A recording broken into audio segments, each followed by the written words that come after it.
a little later on the Monday episode, but hey, that's what we do here. We get it on the air when it's time to get on the air. That's what we're doing.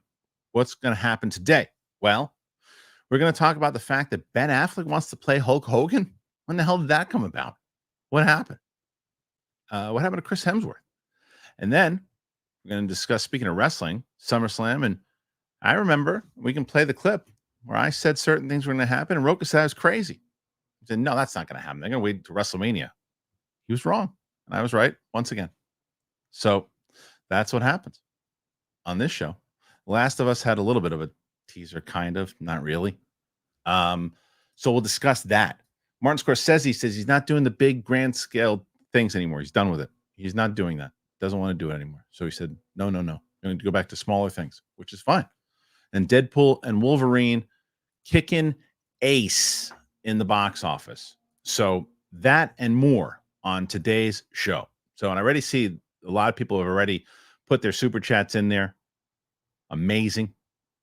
Loving it. We're going to talk about all of that. So it is myself and John Rocha on the show here today. So let's get at it, everybody. It's the big thing. You ready? Yeah, me too. Here we go. And scene. Oh, that's not it. Oh, that's sad. Oh, there we go. Perfect.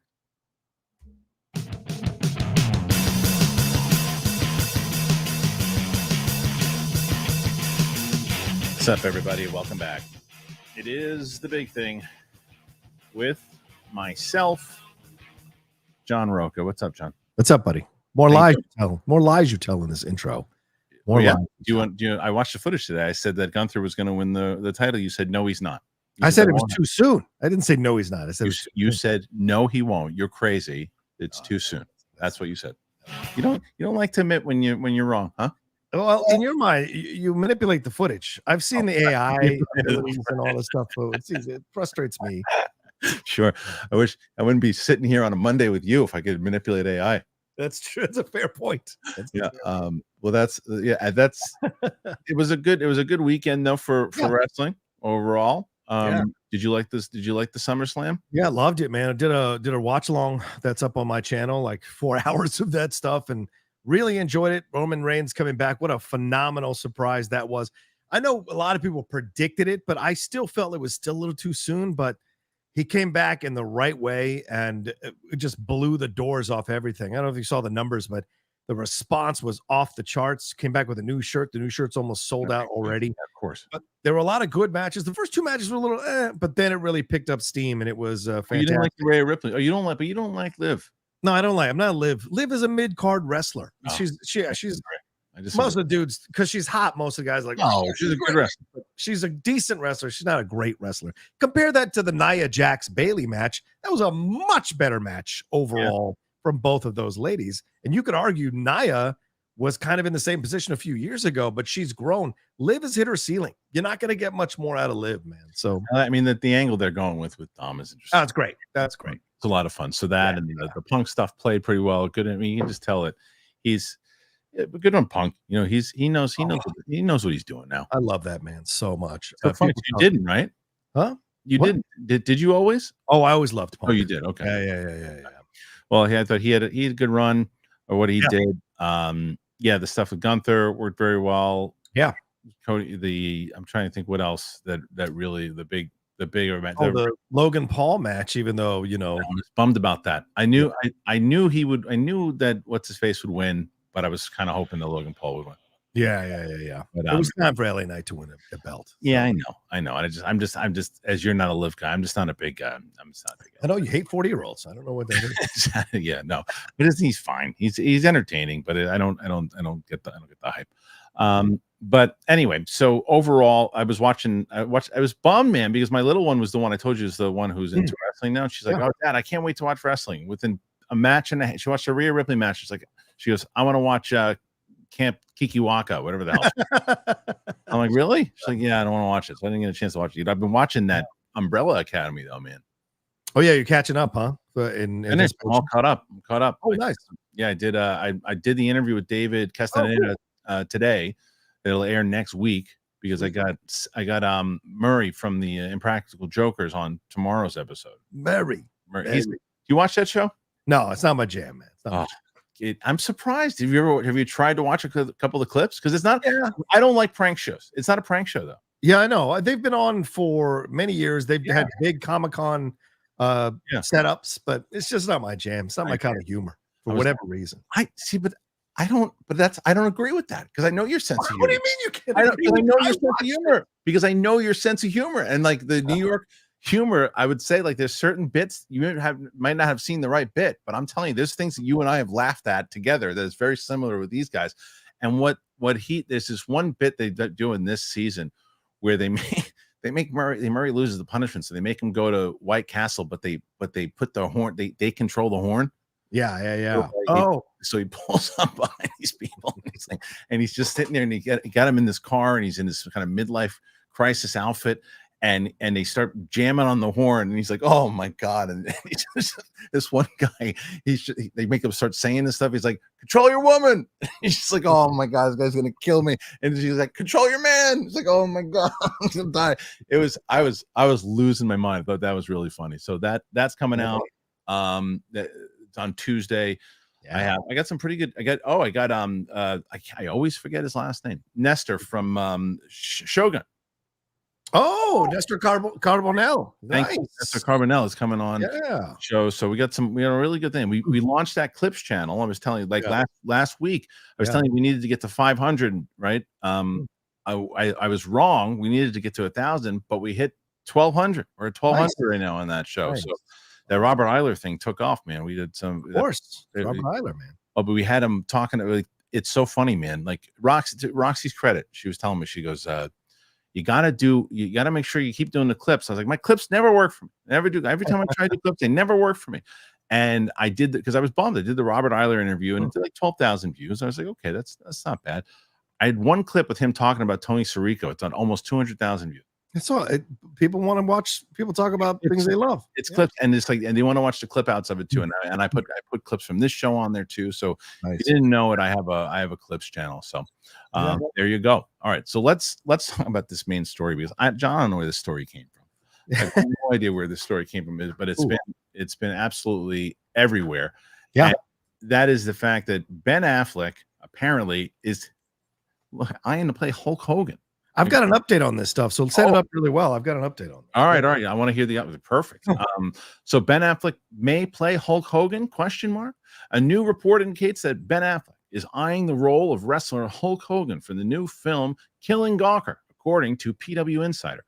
The outlet indicates that the film is currently being set up at Affleck and Matt Damon's Artist Equity Production Company, and it is targeting a January filming start.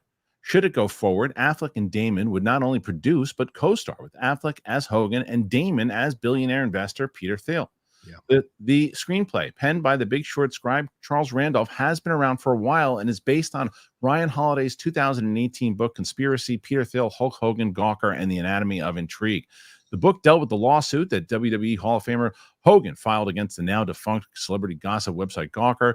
Thiel, a former CEO of PayPal, funded Hogan's lawsuit in secret. Hogan ended up winning a judgment for $115 million in damages, and Gawker was shuttered. The book was previously optioned back at the time of release, but that has presumably lapsed. A Hulk Hogan biopic has been long talked about at Netflix, with Chris Hemsworth starring and Todd Phillips directing. One of the big reasons Hemsworth got so big for Thor: Love and Thunder was his preparation for the role. However, Hogan revealed last year that the film is no longer moving forward at the streamer. All right, so John, a lot to take in here, man. Yeah, there's a lot to take in. So why don't we start with what's the update? So this just dropped a few minutes ago from my co-host on the Hot Mic and our friend Jeff Snyder. Gus Van Sant is set to reunite with Ben Affleck and Matt Damon, his Good Will Hunting actors there, to direct this film, Killing Gawker, where Affleck will play Hogan and Damon is going to play Peter Thiel, as you said. So this, to me, now is a go. With Charles Randolph writing the script, this is a go. This is happening. Much more than the Chris Hemsworth Hulk Hogan biopic. This is actually different. I think this is more like The Big Short. I think this is more like exploring what happened here and a commentary about gossip sites in the 90s and celebrity. So I don't think it's going to be a biopic where we see Hulk Hogan rise to the top. This is very much going to be the court case. and we're going to see both sides of it. So I don't know if Ben Affleck's going to do one promo in this thing. It's going to be much more him as Terry Bollea than Hulk Hogan. 100%. And I'll tell you, all right, so here's all the stuff that I think lands right about this movie. The story, right? Yes. The idea of what you just said. The director, the reteaming of Affleck and Damon as in general. This seems like something that they would do in the Air type of story, but making and looking at what they can do to show, and Ben Affleck's history with paparazzi, social media, that type of stuff, and his disdain for it. So you understand why all that would make. The writing, the writers, all of this seems to make sense, except for one thing. Go ahead. Affleck as Hogan. Wait, I'm not telling you he can't get big. I'm not telling you, it's going to be an obstacle for him to put on the mustache and everything else and not look like he's going to a Halloween party. I don't know. And I also, look at that guy that played Flair in that movie with the freaking Iron Claw. Yeah. That movie minus him, phenomenal. But that guy came off trying to be an actor doing an impression of a wrestler. That's the problem. And as you said, it's probably not him trying to do the brother. It's probably him doing more of the Terry Bollea stuff. But it's the only thing he would never pop up on a list of the people that you're going to say who's going to play Terry Bollea. Ben Affleck's name would never be in there. That's fair. But I have a lot of faith in him. He's played Daredevil. He's played Batman. He's played Superman in a way when he played George Reeves in that Hollywoodland film. And now he's tackling another American icon in Hulk Hogan. But it's Terry Bollea. So it's going to be a different thing. And so he'll bring his own spin and vibe and energy to it. And look, I just watched an hour of The Town again yesterday, just randomly in the middle of the day. And I was like, this guy is such a good actor. I hope there's more for him to sink his teeth into. Let's see what he can do with this. I have faith that he can bring it to play Terry Bollea, and so I'm excited to see what he can do with it. I hope it's, somebody said Goodwill Hulking, which I thought was hilarious, and other people think it might be a train wreck. I can see that. Certainly, you can have your doubts. It just depends. And look, and like our good buddy Ed Haskell is like, Hogan is 260, Ben's what, maybe 200? Ben Affleck's a big dude. Ben Affleck at his heaviest was like 240 or something. Yeah, don't forget, this was slimmed down Hogan. This is 90s Hogan. Yeah, but Affleck's also tall. I've stood next to Affleck. Yeah. It's a tall dude, and he got big for Batman. He got massive for Batman. So, putting on the weight to play Hogan, that's not my issue. Right. It's a matter of can you look at him and say that I believe that's Terry Bollea. I believe that's Hogan, and not Affleck trying to play Hogan. I wonder why he made this choice as opposed to saying, let's find a big dude that can play him, and I'll direct this thing again.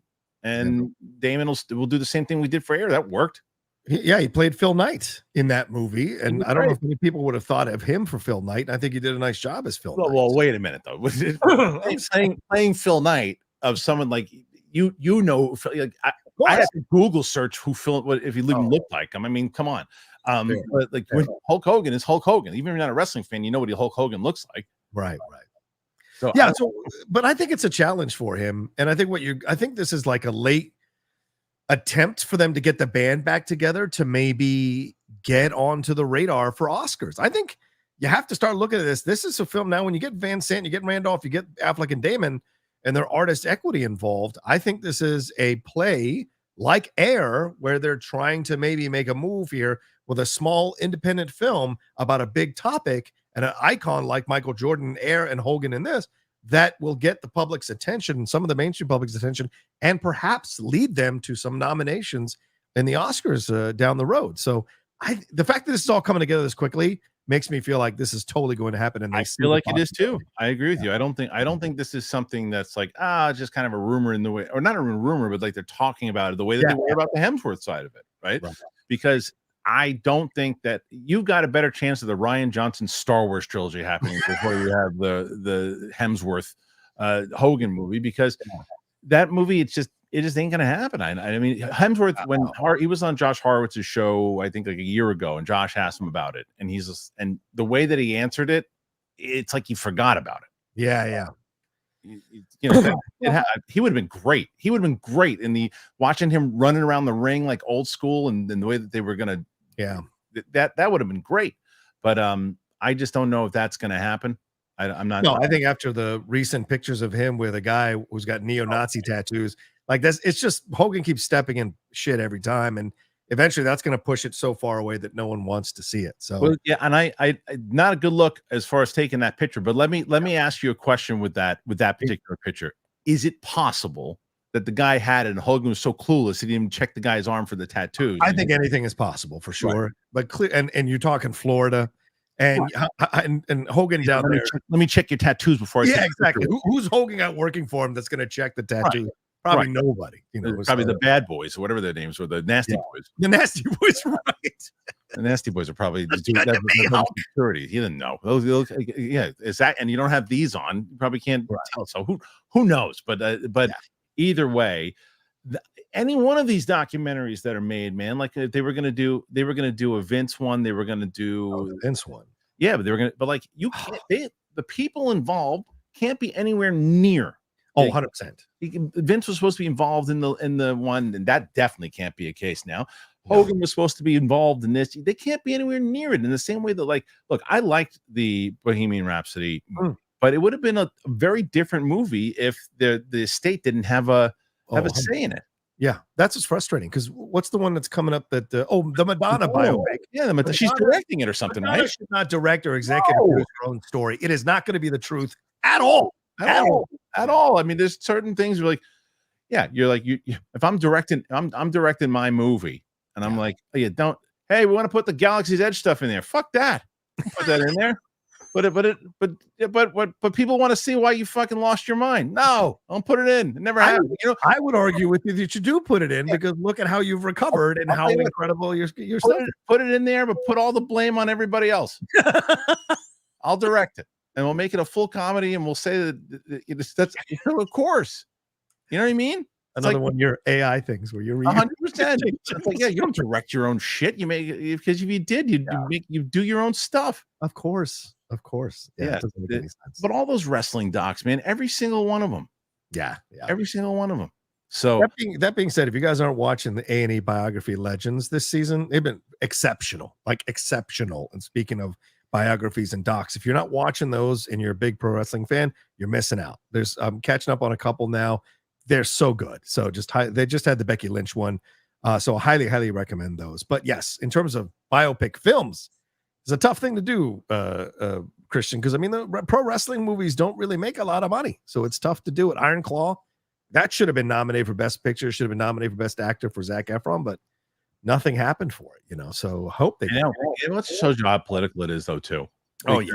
There was no one was pushing for him. No one was pushing for him. Like it was criminal how no one was pushing for him, and that's his best performance he's ever done.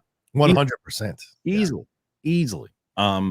So I don't know. It was between that and there's I think that I'm excited to see what they do with the Affleck thing, and it's also he's probably I don't know. I don't know how it's gonna play. I really. Who plays Bubba the Love Sponge? Because remember, it was his wife. Yeah, that he was having sex with. Are they gonna show that scene? Of course, they're gonna show that. Of course, they're gonna do it in black and white. Look at the camera. Of course, they're gonna show that scene. Maybe that's why. Maybe that's why he wants to do it because he's not going. Because I think right now he's having problems with your girl. Oh, with I love J-Lo. Yeah. Oof.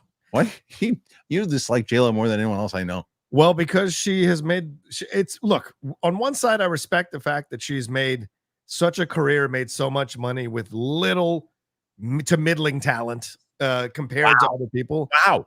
Yeah. In my opinion, look, J-Lo's had maybe 3 or 4 good movies where she's actually acted passably well or good. Hustlers, Selena, Out of Sight, and maybe I'll give you Made in Manhattan or another one that you want to throw in there. But the rest of the stuff has been comical. Like watching her act has been bad. And singing wise, clearly she got exposed on TikTok for how terrible she is singing wise. And then dancing wise, her choreography is kind of boring. Paula Abdul blows her out of the water. So for me, for whatever reason, and I think Brad Gilmore is a good example of this because Brad Gilmore had the hots for her. That's what has sold her for all these years. I just don't think she's that great of a talent. There are much better Latina actresses that are working today that deserve much more credit than J-Lo gets. But she's smart. She knows the social media. She's worked it out. She's made her money. But of course, recently everything has come crashing down finally. So. Well, didn't you say you liked her in Hustle though, right? Yeah, Hustlers. Yes, she was damn good in Hustlers. Yeah. Yeah. Those are 4. Yeah. Man. Yeah. I don't know a harsher critic to J-Lo than you. It's true. Yeah, that's true. The truth. Very Kurt Angle-ish. You should go on TikTok. You'll find much harsher critics. I'm sure. Well, I don't do that. I try to get my sanity by not going there. I don't know. Every time I can guarantee it. I know for a fact whether you, Kalinowski, whoever. I know that within you can't go without 2 hours, if that, without posting something. What's the longest you've gone without sending a tweet? Well, I've gone days. Not promoting stuff. I've gone days without sending a tweet. I've gone days, but like recently, there's so much happening that I just feel like to toss out my 2 cents on stuff, you know. Yeah, okay. But I stand behind it too. You know, oh yeah, sure. I don't think anything you're saying you don't believe. I don't. No. Yeah, and I don't like. I've only deleted 2 or 3 tweets in my big tweets in my entire life, and then, but I've never stopped comments on a tweet. Like I don't recall that I've ever done that because I think that's kind of running away from the drama or controversy. Because if you tweet something controversial, you got to stand behind it. You know, that's my 2 cents. Post and run, my friend. Post and run. I know you're the best at it. All right. So let's scoot over, man, because we got more stuff that is in the news cycle at the moment. Okay. And one of those things, as we get past Affleck, let's talk about One Piece. I know you haven't watched this series yet. I have not. Please take it away. You really got to get into the series before it comes back. And it's not going to come back for a little bit, but they are editing episodes. The first season of Netflix's live action One Piece shot from August 2022, with this season airing exactly a year after it wrapped in August 2023. The second season is currently in production and it wraps in December. So the hope is that, unhampered by pandemic or strike issues, it will be out a little sooner than December 2025. Speaking with Temple of Geek during San Diego Comic-Con 2024, the show's editor, Eric Littman, offered good news on that front as he says he's editing on the new season. It's already begun, and they're moving fast and smoothly thus far. I'm constantly cutting footage. I'm cutting scenes while they're shooting stuff. We're always talking about what's being shot. Fortunately, with One Piece and also Agents of S.H.I.E.L.D., everything always worked. Everything was great. Footage, especially with One Piece, just next level. So far, casting for the new season has been confirmed that we're seeing the Logetown, Reverse Mountain, Whiskey Peak, and the Little Garden arcs, with Drum Island and potentially some of Arabasta also expected. Now, I will say this, even though I have watched season 1 of One Piece, I didn't understand a damn thing that was just said that I didn't understand a word you said. Nope. While there's new additions this year, like David Dalsmalchin, which is amazing, as Mr. 3, Daniel Lasker as Mr. 9, Clive Russell as Crocus, Callum Kerr as Smoker, and Brendan Murray as Brogy. Several key roles remain to be announced, including Crocodile Dr. Korea and potential regulars for Nico Robin, Portugas D. Ace, and the voice of Tony Chopper. Yeah, this is I'm excited for this, John. I'll tell you, because I tell my story about this particular show, and I've told you beforehand, where I saw a trailer for it and I said, I don't know if this is going to be for me. I think my oldest will like this. She likes anime and everything too. I don't know. And I said, I'll do one watch along, and if I like it, then I'll keep doing it, but I don't know. And I loved it. It was one of my most favorite things that I've ever reacted to. Wow. It's just a fun time. And I'll tell you, and I think that's why there is merit to this, where there are, whether it's Marvel, Star Wars, DC, whoever it is, like, oh, our fan base isn't that bad. Our fan base isn't that bad. We're very, that's just a bad rap that we get from a few select people, that we have a bad rap. Those fan bases are shit. They're shit. Like, when it comes to, like, the majority loud people who are, and the Lord of the Rings stuff, they make people feel terrible. If you like it, dislike it. And One Piece has a very large audience. I have never felt more welcomed watching something. Really? And being, like, if I was like, and I thought, and I'm so used to, like, the Game of Thrones, you don't know books, you stupid asshole. I was used to all of that. I was so used to it. I'm like, here we go. I don't know it. So what am I doing wrong with my life that I don't know who the guy with the freaking hat is? Who's that? Never got it. Never got it once. It was the exact opposite. Like, so glad you're watching this and part of it. I've never been a part. I felt like I was actually part of something with the fan base of One Piece is my favorite fan base I've ever dealt with in this space ever. Oh, nice. Ever. So are you gonna watch it? I will at some point finally come around on probably before season 2, like you've done with Shogun. I'm gonna take my time and then eventually get to it, Yeah, I mean, look, if you're gonna watch it back to back, then you probably have time because as it's 2025. In the same way that Umbrella Academy is coming up, the new season in like a couple of days, and now I'm pretty caught up. There's only 6 episodes. I didn't know that. I found that out from David when I was interviewing. He's like, it's only 6 episodes. I was like, oh, poop. I just watched 30 of them. And what a fun show that was. Oh no, I like it. I thought 3rd season was a little rough, but the first 2 seasons were fantastic, and Kate Walsh was so great as a villain. She was. The first 2 episodes, 2 seasons. Yeah, the 2nd season with them playing around in the 60s with Jay and all that. I like the swings that they took in the 3rd. I will tell you that I think because I do, and not even my favorites right now. My 2 favorites are 5 and the little kid and David. Diego. Those are my 2 favorites. Right. I'm not loving Luther. He got a little goofy towards the end. I think him and oh god, I gotta look up the names because I forget the name. Angela is the character's name. She was in I like her because I didn't like her in Beekeeper. And she was kind of phoning that in. Beekeeper, but I like her in this. I like her a lot. I think Elliot Page is doing a really good job. Yeah, Elliot Page is good. Victor. But I think that what's the I'm trying to think Klaus is my champ. Klaus is my number 1. Yeah. Klaus is up there. I forget about Klaus. Klaus is pretty great. Yeah, 5 and Klaus and Diego probably my 3 favorites because Klaus won me over because at first I thought Klaus was going to be the kind of here we go. I've seen this character a million times over, and Klaus won me over within 3 episodes. The Lady Outlaw is a big fan of Pogo the monkey. Pogo she loves the monkey. Loves chimpanzee. Come on, nice. Sorry, chimpanzee. Yeah, I don't want them to kill me. No, you get canceled for that. All right, listen, we have other stories we're going to talk about. Then we're going to get to your super chats, and we got a bunch of them coming in.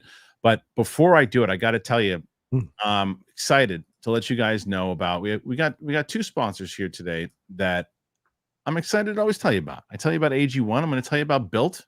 I'm going to tell you about both of them. Here you go. And I got to tell you about AG1. You guys know AG1. I mean, if you've been listening to this show long enough, you know that I love AG1. And people keep asking me. They notice.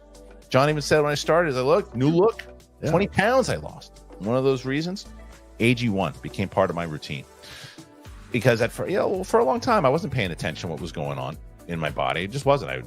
For me, I read labels. I verify that everything is up to the quality I need. And that is why I've stayed with AG1 for as long as I have. It is a research-backed foundational nutrition supplement. And it delivers daily nutrients, gut health support, and is backed by multiple research studies so you can trust what you're putting into your body. Because I like coffee. I used to drink so much coffee to keep up, but I don't need it anymore, not as much. Because after drinking AG1, I have realized that I have all this energy and I need less coffee to power my day. It turns out I'm not alone. Because in a research study, 91% of people noticed they needed less coffee after 60 days of drinking AG1. 97% of people in a research study felt more energy after 30 days of drinking AG1. That's crazy. 91% of participants noticed that they need less coffee after 60 days of drinking AG1. That's me. Energy is a majorly important reason why it comes to I need so much energy for parenting. I can tell you that right now. AG1 contains ingredients to sustain energy so you can be the best version of yourself within each day. And it really has worked for me, and it's helped me on the plane, everything. It's easy, it's satisfying to start your journey with AG1. If you go to AG1 and you can get a free 1-year supply of vitamin D3K2 and 5 free AG1 travel packs with your first purchase. You got to go to drinkag1.com/bigthing. drinkag1.com/bigthing. It's the one product I trust to support my whole body health. It's AG1. All right, you know what stinks? When you're stuck in a loop of rent payments, you're just watching your money vanish into thin air. It's the worst. It's time to turn the rent game around and start earning some serious rewards. How do you do that? That is where Built Rewards comes in. Built is breaking ground as the first rewards program that hooks you up with points on your rent. Doesn't matter, even if you're rocking the old school rent check vibes, Built Rewards, it's got your back. They're going to mail the check for you. It's like basically having a personal rent paying assistant. It's the best. Every month, you pay your rent and you watch the points roll in. Use points to jet off on a dream vacation. Put your points towards a flight or a hotel stay with 500 plus airlines and 700,000 plus hotels and properties. Pay rent hassle-free through the Built Rewards app. Your rent game just got a major upgrade. Earn points by paying rent right now when you go to joinbuilt.com/bigthing. That is joinbilt.com/bigthing. So use our URL so they know that we sent you. That's joinbuilt.com/bigthing.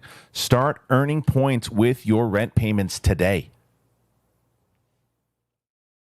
All right.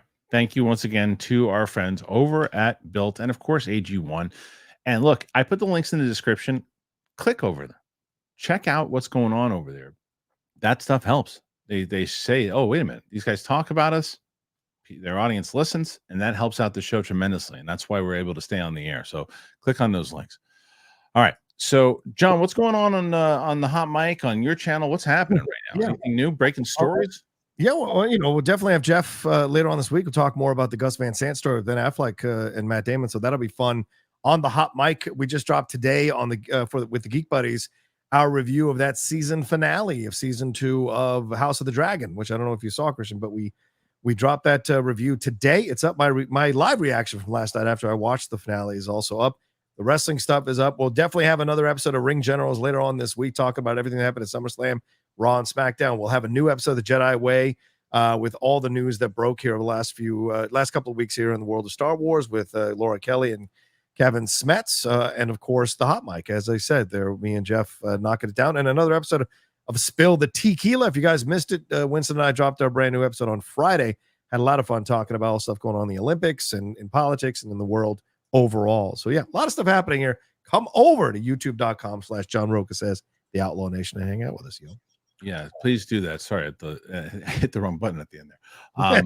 Check out John's show, please. He's got a lot of great stuff going on, some great shows.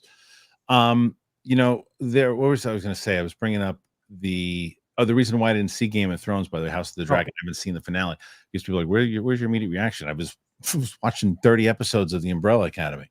So I didn't have my choice last night was either watch the finale or finish up what I was doing. And I was like, I really wanted to talk to this dude. So I was like, because I don't like going in interviews going, well, I'll talk. I mean, I told him straight up when I was interviewing him, I said, if I didn't like the show, if I wasn't digging the show itself, then I would have watched a few episodes, known a little bit about your character, and just kind of had a thing and said like, okay, tell me about this, because I'm not going to put myself through 30 episodes in a matter of a week and a half if I don't like it.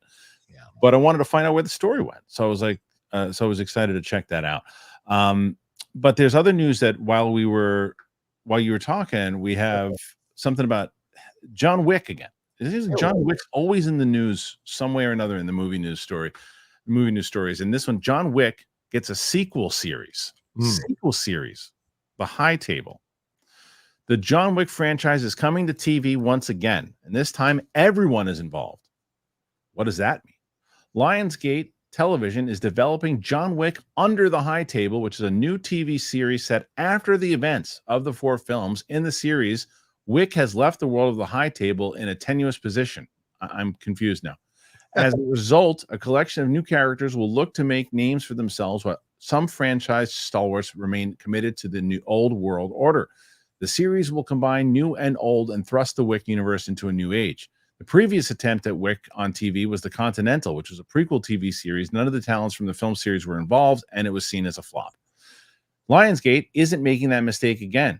Both Keanu Reeves and Chad Stahelski are among the executive producers, while Robert Levine is attached as writer and showrunner. In addition, Stahelski, who has creative oversight of the franchise, is also set to direct the pilot. Basil Iwanuk and Erica Lee will also executive produce. The current project is currently being shopped around to potential buyers. I mean, that won't take very long to buy if you have those names involved. But all right, so I'm confused. So it takes place afterwards. Yeah. So again, spoilers for John Wick 4 if you haven't seen it. Yeah. So for anybody who's hasn't seen John Wick 4, bail out because I'm going to spoil it for you. So I'm giving you the opportunity to jump. Okay, have you jumped? Have you not jumped? Okay, well you've been warned. He's dead. How's he coming back? Like, I don't know. I know, but it's like you're coming back for TV, I didn't see or I didn't and see the other side of it is, what are they going to do? They're basically going to say, well, no, he's producing it. He'll do some flashback scenes, and here's the new assassin that we're going to get behind now. Right. This is the new assassin, but that's always risky because you got to like look. Jeremy Renner's great, but people didn't care about him as Bourne in the Bourne movies. They wanted Jason Bourne, right? So it's I don't know. And the other thing is, if you watch, I recently did like a whole rewatch of John Wick, the whole franchise, and I enjoy all 4 of the movies. Yeah. But and to their own admission, they get more video gamey as they go on, right? Like the first one, when you watch it, it's like an old school action movie where John Wick can get hurt. You could throw John Wick off of the Empire State Building and he's going to survive. Yeah. The 4th one. So, I mean, maybe that's my answer. My own question is, how did he survive? Because it's John Wick. But I don't know. I think that how do they do this? And does Keanu Reeves going to be in a John Wick TV show? Yeah, it's a good question. I think maybe if he's the executive producer, then there's a possibility of him coming back. And I think what you said earlier is the way to do it is flashbacks, because you would have to put these characters in a flashback with John Wick so they know John Wick, or maybe get the blessing from John Wick in some retcon kind of way so that we kind of follow them in this series. But they already did the Continental, and yes, it's a prequel, but it wasn't that interesting of a show. And so I just think it doesn't work without Keanu. I don't think this, and from what I understand from a couple of my sources, Ballerina is not getting a positive reaction from the Ana de Armas one. That's why they keep pushing it, because it's not getting a positive reaction from the people there at the studio who've seen it. That's from what I hear. Well, check out this right here. MK Songbird says currently Reeves is attached as an executive producer with no acting component. He said to be very hands-on. Well, so that, I mean, that thank you for that, MK. But I think that what it means though is you've got to then build, you can be an executive producer, and he should be. Yeah. You got to find the right person that people are going to want to support and finally, oh yeah, John Wick was cool, but this guy or this girl, man, holy crap, they're freaking pretty cool too. That's going to be a tough mountain to climb. Yeah, that's the thing. That's the thing that I think people have to be aware of, because he's so tied to this. He was the reason people give it a chance. You got to find someone on this kind of level in a TV version that is going to get people to want to reinvest in the future, because I imagine they want this to launch into feature films, because they want to make the most amount of money, and that'll be in feature films. But who has got the personality of Keanu that could really slide in here into this particular franchise and take it over? I mean, you're essentially asking to do a Die Hard spinoff with somebody else. Right. You know what I'm saying? And it's just not easy to do when one person is so attached. Indiana Jones, what have you, with Harrison Ford. When one person is so attached to a franchise, it's very, very difficult to spin it off into something else. You know? Yeah, it's true. And Lionsgate is knocking on Keanu Reeves' door. Do a 5th one. Oh, totally. That's the other reason why I don't think that they would want him in a TV series, because all 4 of those movies have made gangbusters. Yeah. So you don't stop making movies in a franchise until they start doing bad. Yeah. And then you're like, well, maybe we'll turn into a TV show now. But look at Harry Potter as an example of where all those movies made a lot of money. Yeah. And they're like, well, we want to redo the whole thing. Yeah, but we've already made the movies. Yeah. We don't want to remake the movies. Yeah. But wait a minute. Let's do a series. And if we do the series, then we can explore parts of the book. Look what Percy Jackson did. Percy Jackson has explored details of the books that we can't do because you got to cut it down. So that makes sense to me. Like, I never understood when people are like, why would you remake Harry Potter? Because they've never made the books like that before. Never seen the books that way before. Like I remember reading those books and being in the theater going, I like this movie, and I understand why they cut all this stuff, but I'm really missing that. I really enjoyed reading that. You can do that with 6 to 8 episodes in a HBO Max series, you know? Yeah, no, 100% agree with you. Yeah, I'm down with that possibility for sure. All right, we'll move on to another story here because we got some more, and then we're going to take some of your questions in just a moment. Let's see, John. We did John Wick. All right, let's talk about Scorsese, because Scorsese. Did you read this story? Yeah. Okay. So Martin Scorsese, who he did some big scale films recently. Well, apparently he's done with them. He says, well, that's not what he says. This is what we say. Netflix is The Irishman, Apple Studios' Killers of the Flower Moon. Martin Scorsese just did 2 big scale dramas involving a lot of extras and various scenes. Well, don't expect to see much more of that, says the filmmaker, who participated in a Q&A at the Jacob Burns Film Center in Pleasantville, New York last night. Scorsese was on hand for a screening of his Powell and Pressburger doc Made in England and mentioned he's working on a limited series that he wants to fully direct from start to finish, not just the pilot like he did for Boardwalk Empire and Vinyl. Then came the kicker. He apparently revealed that he doesn't really want to do another big movie with a lot of extras ever again.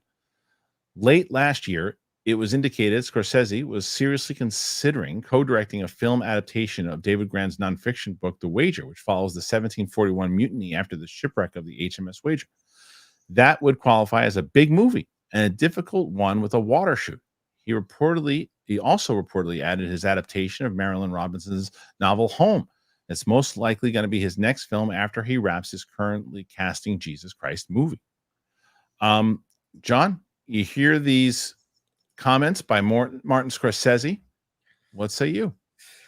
I guess we're not doing Sinatra. I guess we're not doing DiCaprio as Sinatra. That's what occurs to me right off the bat. So maybe that's not happening.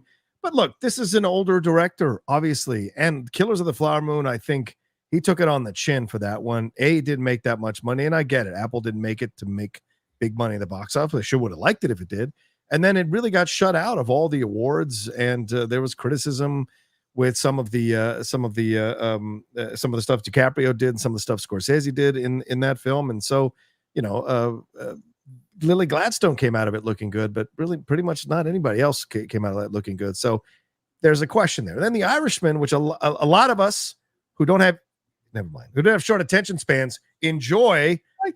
It didn't do that well financially, but it did get some nice nominations. And maybe he's just tired because you're in the late 70s being on a set. And I'm sure he's frustrated. Look, the business has changed. Yeah. The way people watch movies has changed. The audience has changed. Yeah. And the people who go to see movies in theaters, what they're looking for has changed. And I'm sure for a king of cinema, that is incredibly, incredibly frustrating. Yeah. I'm sure it is. I mean, look at the bigwigs of the Coppolas and all. It's like it's a different time, and they want to tell these stories, and that's not what. And then you get the executive who's probably 30, 40 years younger going, hey, listen, why don't you put it on streaming? And they're like, F you, put this in streaming.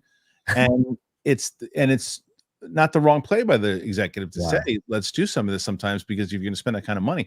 So that's the other thing is, and look, the other flip side of this is he says he doesn't want to do certain things with the big extras. That's not to say you can't say, hey, who's my first AD? Have them direct the big scene. Yeah, that's fair. I mean, look at what Peter Jackson used to do with Andy Serkis.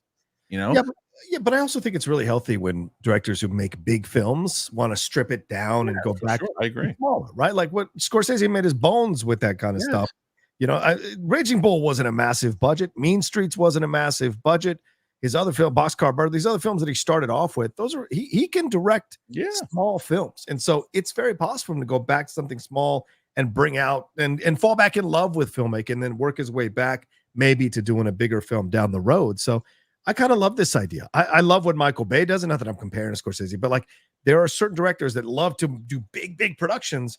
If they can scale it down and do it small, I'm always a fan of that, because then you should really see the talent come through as a director in a smaller scale as well.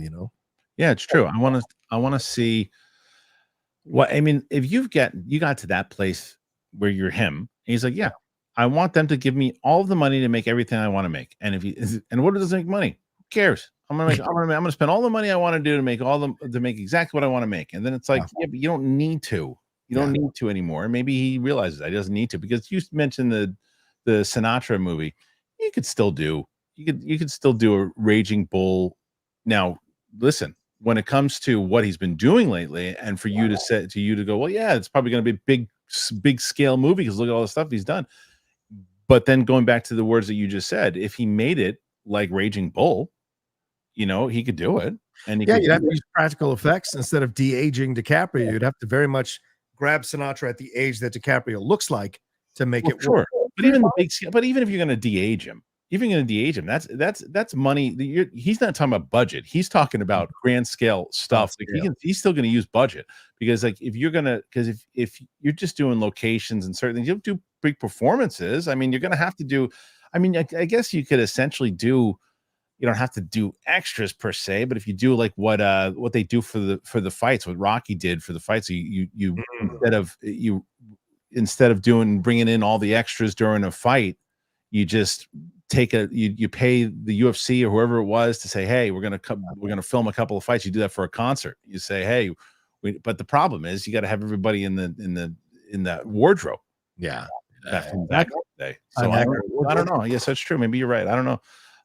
Anyway, what do you guys think, man? We got a lot here with Scorsese, with The Last of Us, I guess, is the last thing we should talk about, because I mean, I don't know. I'm not gonna even show an image for it. It's just they showed like an HBO Max thing, I guess, where there was a bunch of different things that they showed inside of it. There was like a couple images or something, John, for yeah. What was it? It was, I guess, they showed a little bit of Derry, which is the It thing. They showed Game of Thrones spinoff House of Dragon aired its season finale tonight on yesterday on HBO, and it came with nearly 2-minute trailer teasing the upcoming program slate for the premier cable network in 2024 and 2025. The first 50 seconds comes from the rest of the year short clips: Penguin, Dune Prophecy, Creature Commandos, Industry, the franchise, and Harley Quinn. The last 50 seconds, however, is where the excitement is, with the first footage from multiple series, including new series of The White Lotus, The Gilded Age, and new dramas like The Pit and Duster. But there's also 3 big reveals in the clip, with footage from 3 massive genre shows, including the first look at the It prequel series, Welcome to Derry, and the first footage from the next Game of Thrones spinoff, A Night of the Seven Kingdoms. I didn't see that. Yeah, it's coming out in 2025. Yeah, is that okay? And when is that? Do you know when that takes place? I think it's in between the time we're looking at right now. So I think it's between this and the Daenerys time that we got in Game of Thrones. I think, if not, it's a massive prequel, like 1,000 years before. That's what they originally were going to do. When Naomi Watts, right? And now after all the history with House of the Dragon, I want to see maybe people are going to be done with the Targaryens, but I want to see the Aegon the Conqueror series. Yeah. I guess people are done with it. I understand that. It ends with the biggest reveal of all, which is 20 seconds of the first footage from the second season of The Last of Us, which first clips of Catherine O'Hara, Isabella Merced, Caitlin Denver, and Jeffrey Wright. There's also some key moments from the second game, including Abby's escape from the horde in the snow, a group of Seraphites in the pursuit of someone, and what looks like a glimpse of the intense red light subway sequence with the clickers.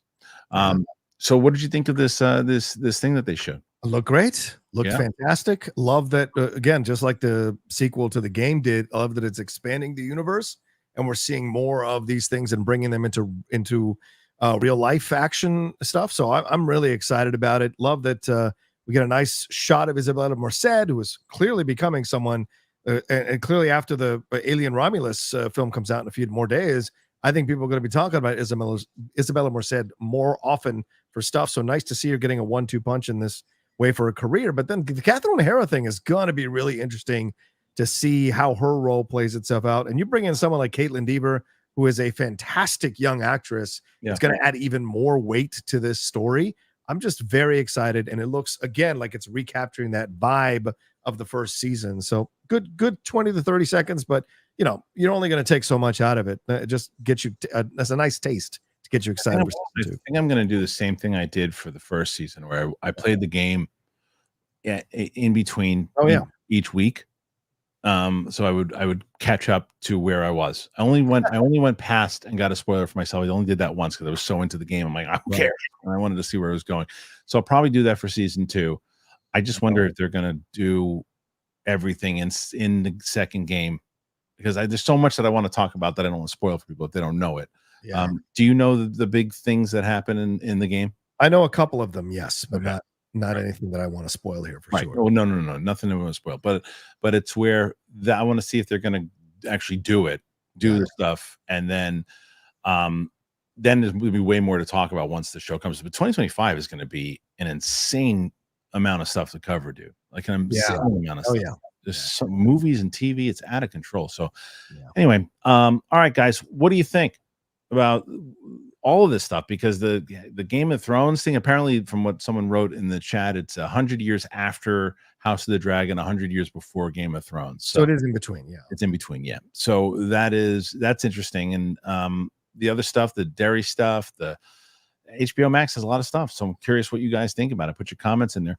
Tell me exactly what you're thinking. Now, I'll tell you what you should be thinking about. You should be thinking about Magic Spoon. Oh man, John, I told you how much I love Magic Spoon.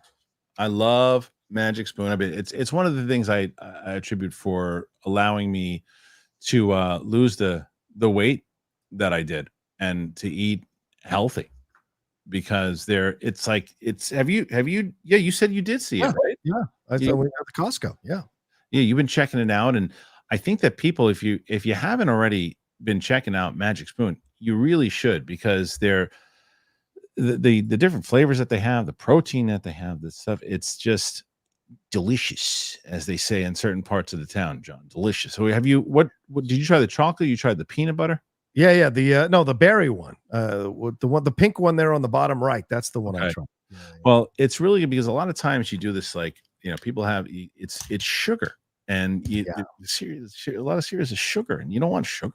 This is and the big problem for a lot of people, what they do for snacks, is they snack on stuff that, so carbs and all this. You don't want to do that. And especially when I used to do the big bowls of cereal for a snack, I'll be fine. This is a great way to just have some protein, be full, eat some good stuff before you go to sleep. And I love it. So I have the code in there. It's magicspoon.com/big thing. And you go into the description, go and check it out. You won't regret it. Magic Spoon. It is the best. I love them so very much. And then also the other ones that now this is something else you talk about, because you talk about Magic Spoon, seeing them in the store, right? Yeah.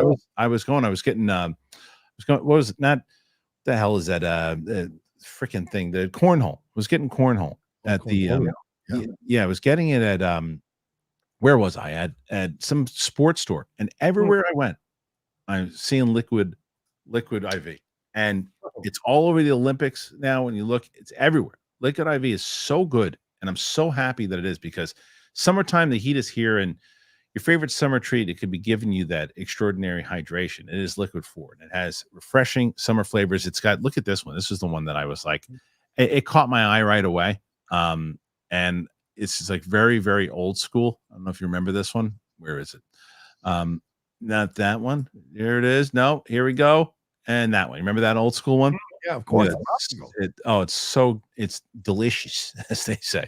And I love what liquid IV is doing, man, because if you want to stay hydrated, and when you're traveling, you're going to those summer festivals, you're going to concerts, you're going on a night out, you want to make sure that you are hydrated. So make sure and they have so many different flavors, and it tastes great. So you find all your favorite flavors. You can go there on their website. They have, besides this one, they've got pina colada, they have lemon lime. So it is, basically what you do is you tear it, you pour it, and it's like one stick. It's 16 ounces of water. It hydrates better than water alone, which is amazing. It's 3 times the electrolytes of the leading sports drink, 8 essential vitamins and nutrients. It's powered by it's got an optimized ratio of electrolytes, essential vitamins, and clinically tested nutrients that turn ordinary water into extraordinary hydration. Always non-GMO, vegan, gluten-free, dairy-free, and soy-free. So if you want to indulge in hydration this summer with Liquid IV, you can get 20% off your first order of Liquid IV when you go to liquidiv.com. Use that code BIGTHING at checkout. It's easy. 20% off your first order when you shop better hydration today using that promo code BIGTHING at liquidiv.com. So as I've mentioned to you guys many times over, and I continue to, please head on over to our sponsors. I can't even tell you how many times every day I get people saying, "Hey, how do I support your show? I like what you're doing and what you guys are doing." I said, get something for yourself. Like, just click on that Liquid IV link. That helps. Go on over there. Links in the description. All right, John, we got some questions. Got some questions for you. So here's we're gonna go all the way up top. I'm trying to think if I've had any. I'm trying to always tell you about the good treats. They have a really, I mean, I have to, I gotta stay away as much as I was talking about. Like I love Magic Spoon so much. I gotta stay away from the pizza. The pizza is just so addicting here. It's addicting, really good stuff. Okay, Hank Pym, a new United States champion. LA Knight. Yeah. Yeah. Yeah. It's just, you know what it is about him? I think he's just I understand why people get him. I understand why people like him, and I understand he just seems calculated. You know what I mean? It's like this 1, 2, 3 does that thing. It's like it doesn't. It's like when we were growing, like it doesn't seem organic.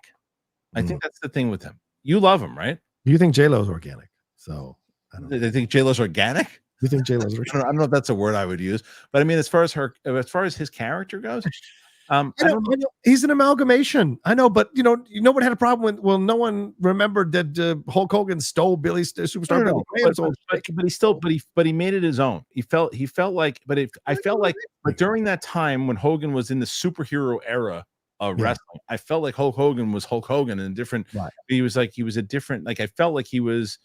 I don't know. I just don't buy like. Yeah, when they're on podcasts. When they're on podcasts and they break kayfabe all the time now, which I think has hurt the business tremendously, by the way. I really think it does. Dude, I'm so glad you brought this up. Yeah. Gunther winning the belt as a heel and then walking over and kissing his wife and hugging his best friend on the show and then standing up on the desk and putting his crotch in Cole's face. Which is it? To me, this is so frustrating.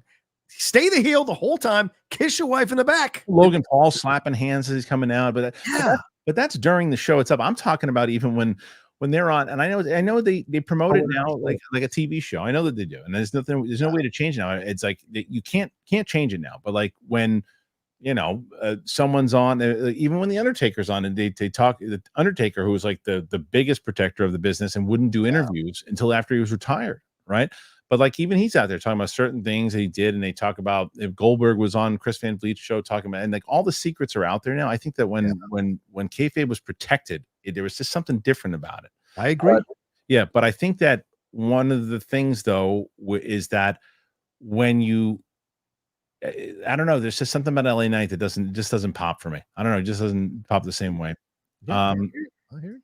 Simon Section, I would rather see Ben Affleck direct a Hulk Hogan movie. Physically preparing for the role might make him fall off the wagon. If not, I certainly would. I mean, I understand that. I mean, but remember, we don't know how he's now. John, I think John said it right. This is the Terry Bollea. He's still got to be a big dude. He's still got to be a big, huge guy. But he's not in 1985 Hulk Hogan shape. Right. Hogan thinned out tremendously by that time. Still big dude, but thinned out. Yeah. So yeah, he's still gonna have to work out, but I don't think to the amount of like what Chris Hemsworth was doing for like, prime Hogan. Yeah. There's no 24-inch pythons, I don't think. No, that's and I think that's what everyone fairly is gonna think right away when they say Hulk Hogan, Ben Affleck playing Hulk Hogan. Ben Affleck's also 50 years old. Yeah. It's like Ben Affleck's not a spring chicken playing a 35-year-old wrestler. He's playing a retired wrestler. Yeah, and ironically, around this time is the same age as Affleck. Hogan is around the same age. With this profile they're going to do as Affleck is now. Yeah. It's for me. It's not a matter of him like not being able to physically look like Hogan. It's more so of can I really look at him and think it's Hogan and not Ben Affleck? Going to the Santa Monica parade with that Halloween parade that they do. Yeah. Ben Affleck shows up with Hulk Hogan. Ewok. Hey, Kristian and John, what are your thoughts on Josh O'Connor landing the lead role alongside Emily Blunt in Spielberg's UFO movie? Great. I think that it's a very important time for what Spielberg's actually going to make, because I can tell you from the two of us, we're following stories and someone who's casually just interested in it. Yeah. John probably thinks, okay, it's going to be a Spielberg UFO movie like Close Encounters or maybe War of the Worlds, and that's probably what you're expecting to see from him, correct? Yeah. Pretty much. I'm hoping not to see that. I'm hoping to see more so of what they're talking about with Disclosure and the things that are happening. I want to see him do.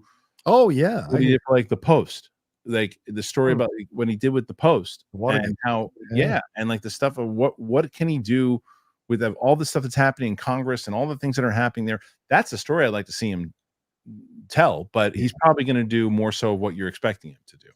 So yeah, probably. But I mean, remember he did War of the Worlds, right? And that was much more of a vicious alien movie. So right. will he explore that point of view? What, like, that's the thing. What do you have to say about aliens that you haven't said in your previous numerous movies? By the way, AI qualifies to a degree. What are you going to say that you haven't said before? He believes in all the stuff that's happening. He knows he keeps up on the news.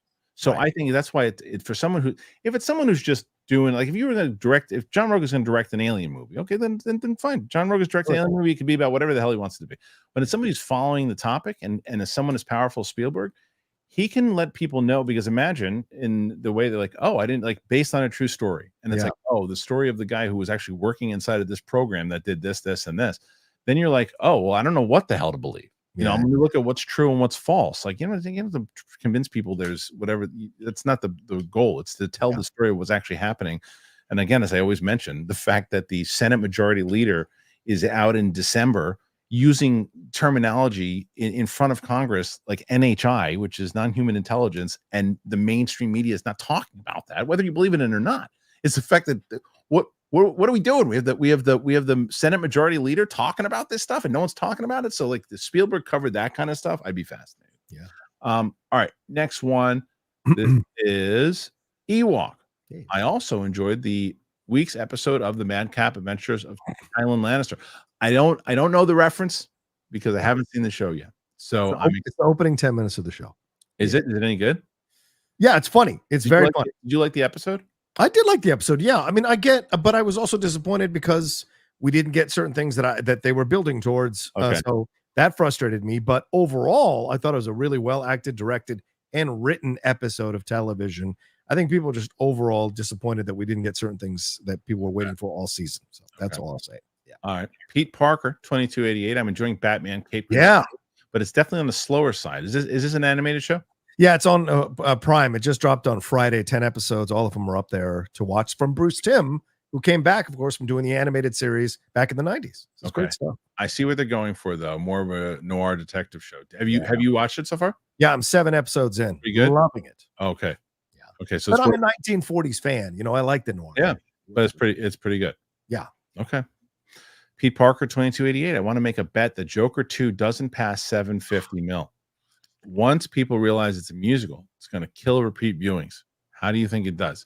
I don't know. I don't know if I'd make that bet. Double or nothing. Oh, yeah, that one I don't know if I'd make that bet because I do think that is potential. Yeah. For disaster if the music doesn't work. I just think the trailers will look so damn good, and it's coming up a very successful first movie. I do think it's got a shot to fire past that for sure. But we should say this: John officially owes me a steak dinner, by the way. And you didn't think I was going to bring that up? No, I was waiting for you to bring it up. I was surprised you didn't bring it right off the bat. No, as I was waiting, but I have blown past I said 750. It made 824 million thus far. Yeah, it's not even a week. It's not even a week. It hasn't been a week yet. Where are all these people who said cinema is dead and no one's going to theaters and no one wants to see movies? People got money to spend when they want to spend it. And interested by it is. Well, it's true. It's certain movies. It is. Yeah. It just depends. It's just, as we were mentioning before. It's a very different time of how people see movies now. People used to see, because there's just so. My brother said it best.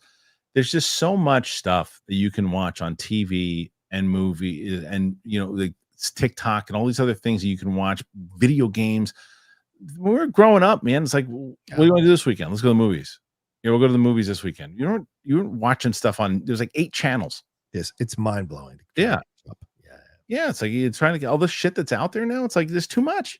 Yeah. So I'm not sure. But you know what I did find out, which was awesome, is that David Castaneda is a big movie guy. Like big movie fan. Like he's like goes and watches movies like every week to go and catch up on stuff but knows his stuff and was talking about Deadpool and stuff. And he I don't want to ruin the whole interview, but he talked about Deadpool and Wolverine for a little bit too. It was like, I was very impressed with his knowledge on movies. He's I like that dude. I like that too. Yeah. Okay, next one. Connor Dorian, did you guys see in the coming to Max's shows, TV shows coming to streaming service, Max and cable?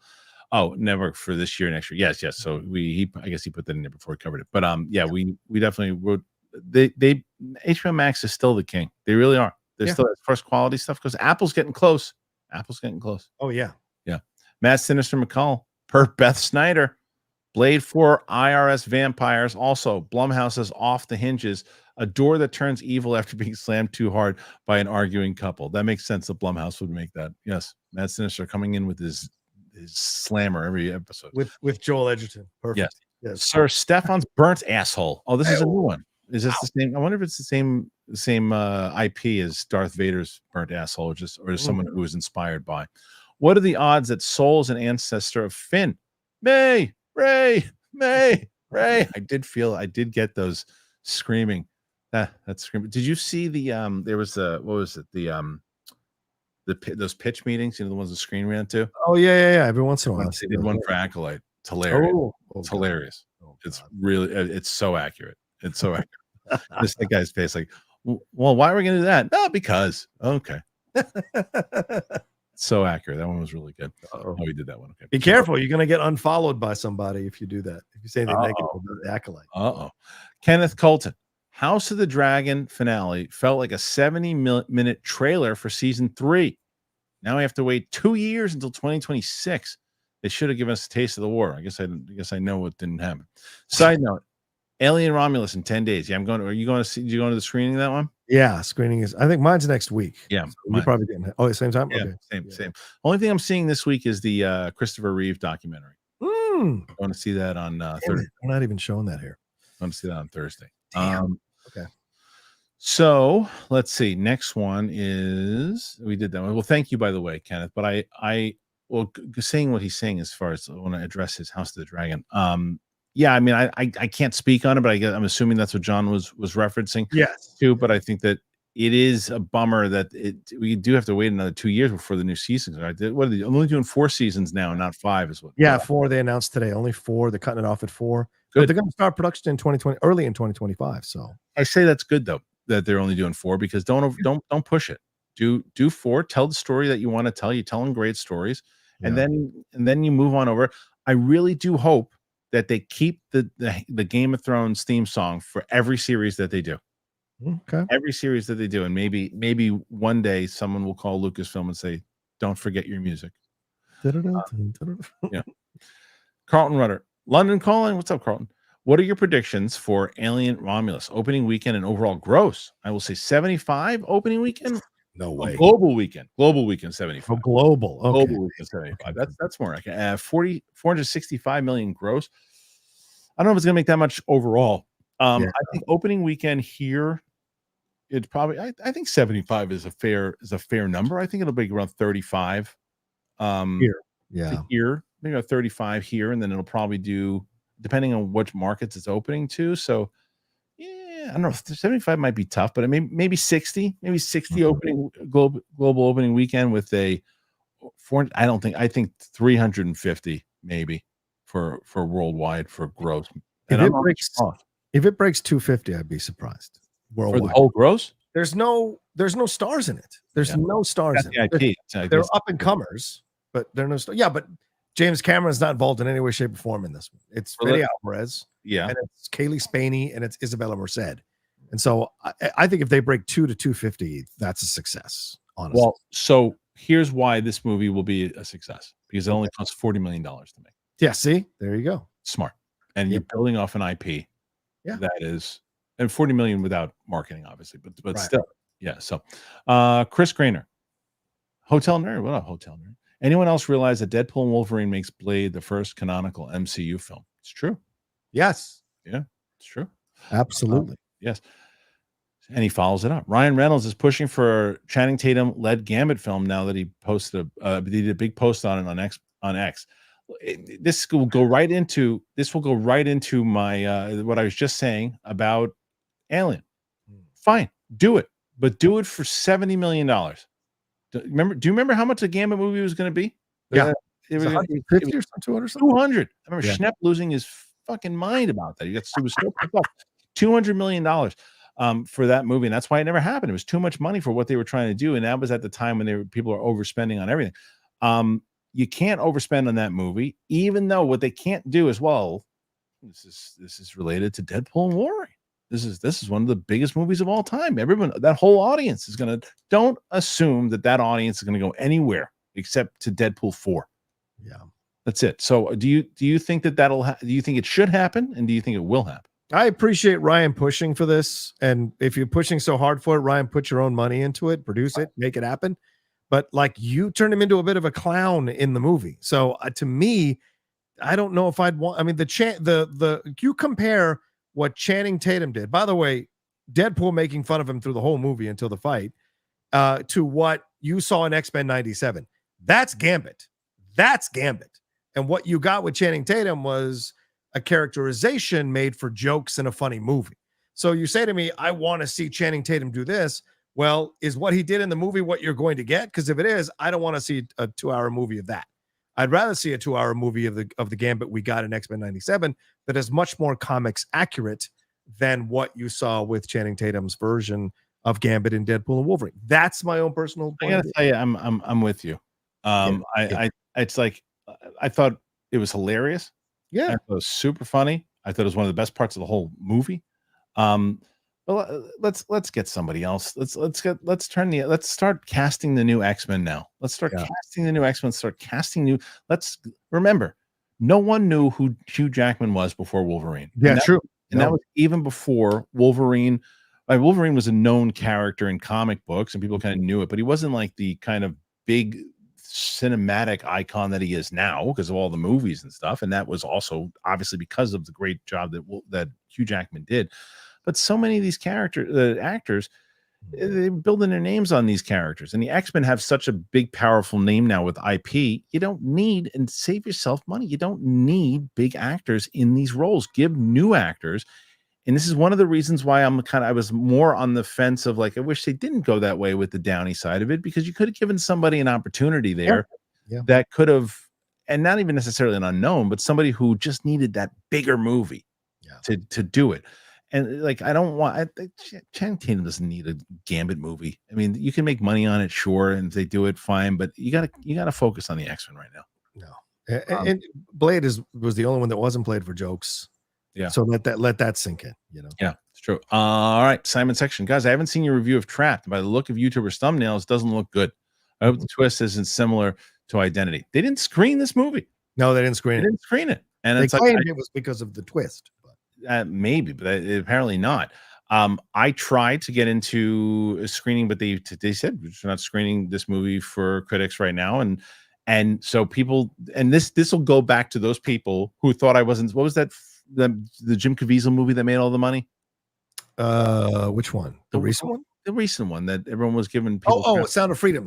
Right. So I never got a screening for that one. So I didn't go. And so people, you don't want to see it because blah, blah, blah. It's like, no, if I don't get a screening for the movies, I can't go. It is hard for me to do anything on the weekends. I can't do anything on the weekends because I'm with my family. I do nothing. I have like my work week. When I go to a screening, I'm able to do it. Right. So I didn't get a screening for Trapped. I hope that I'll be able to see it, but I probably won't see it now. So unless I do want to start doing more movie reactions. And so when it comes out on probably within a month, it'll probably be out on streaming. Maybe I'll do a reaction to it there. But yeah, I didn't get a chance to do a screener of it. So unfortunately, that's how my schedule works these days. Yeah. Artem Shakarama, House of the Dragon, decided to go full Disney Plus Star Wars with the episode 8 ending. I don't know enough about it. Here's what I'll tell you. I don't know about That's not going to spoil the show. Okay.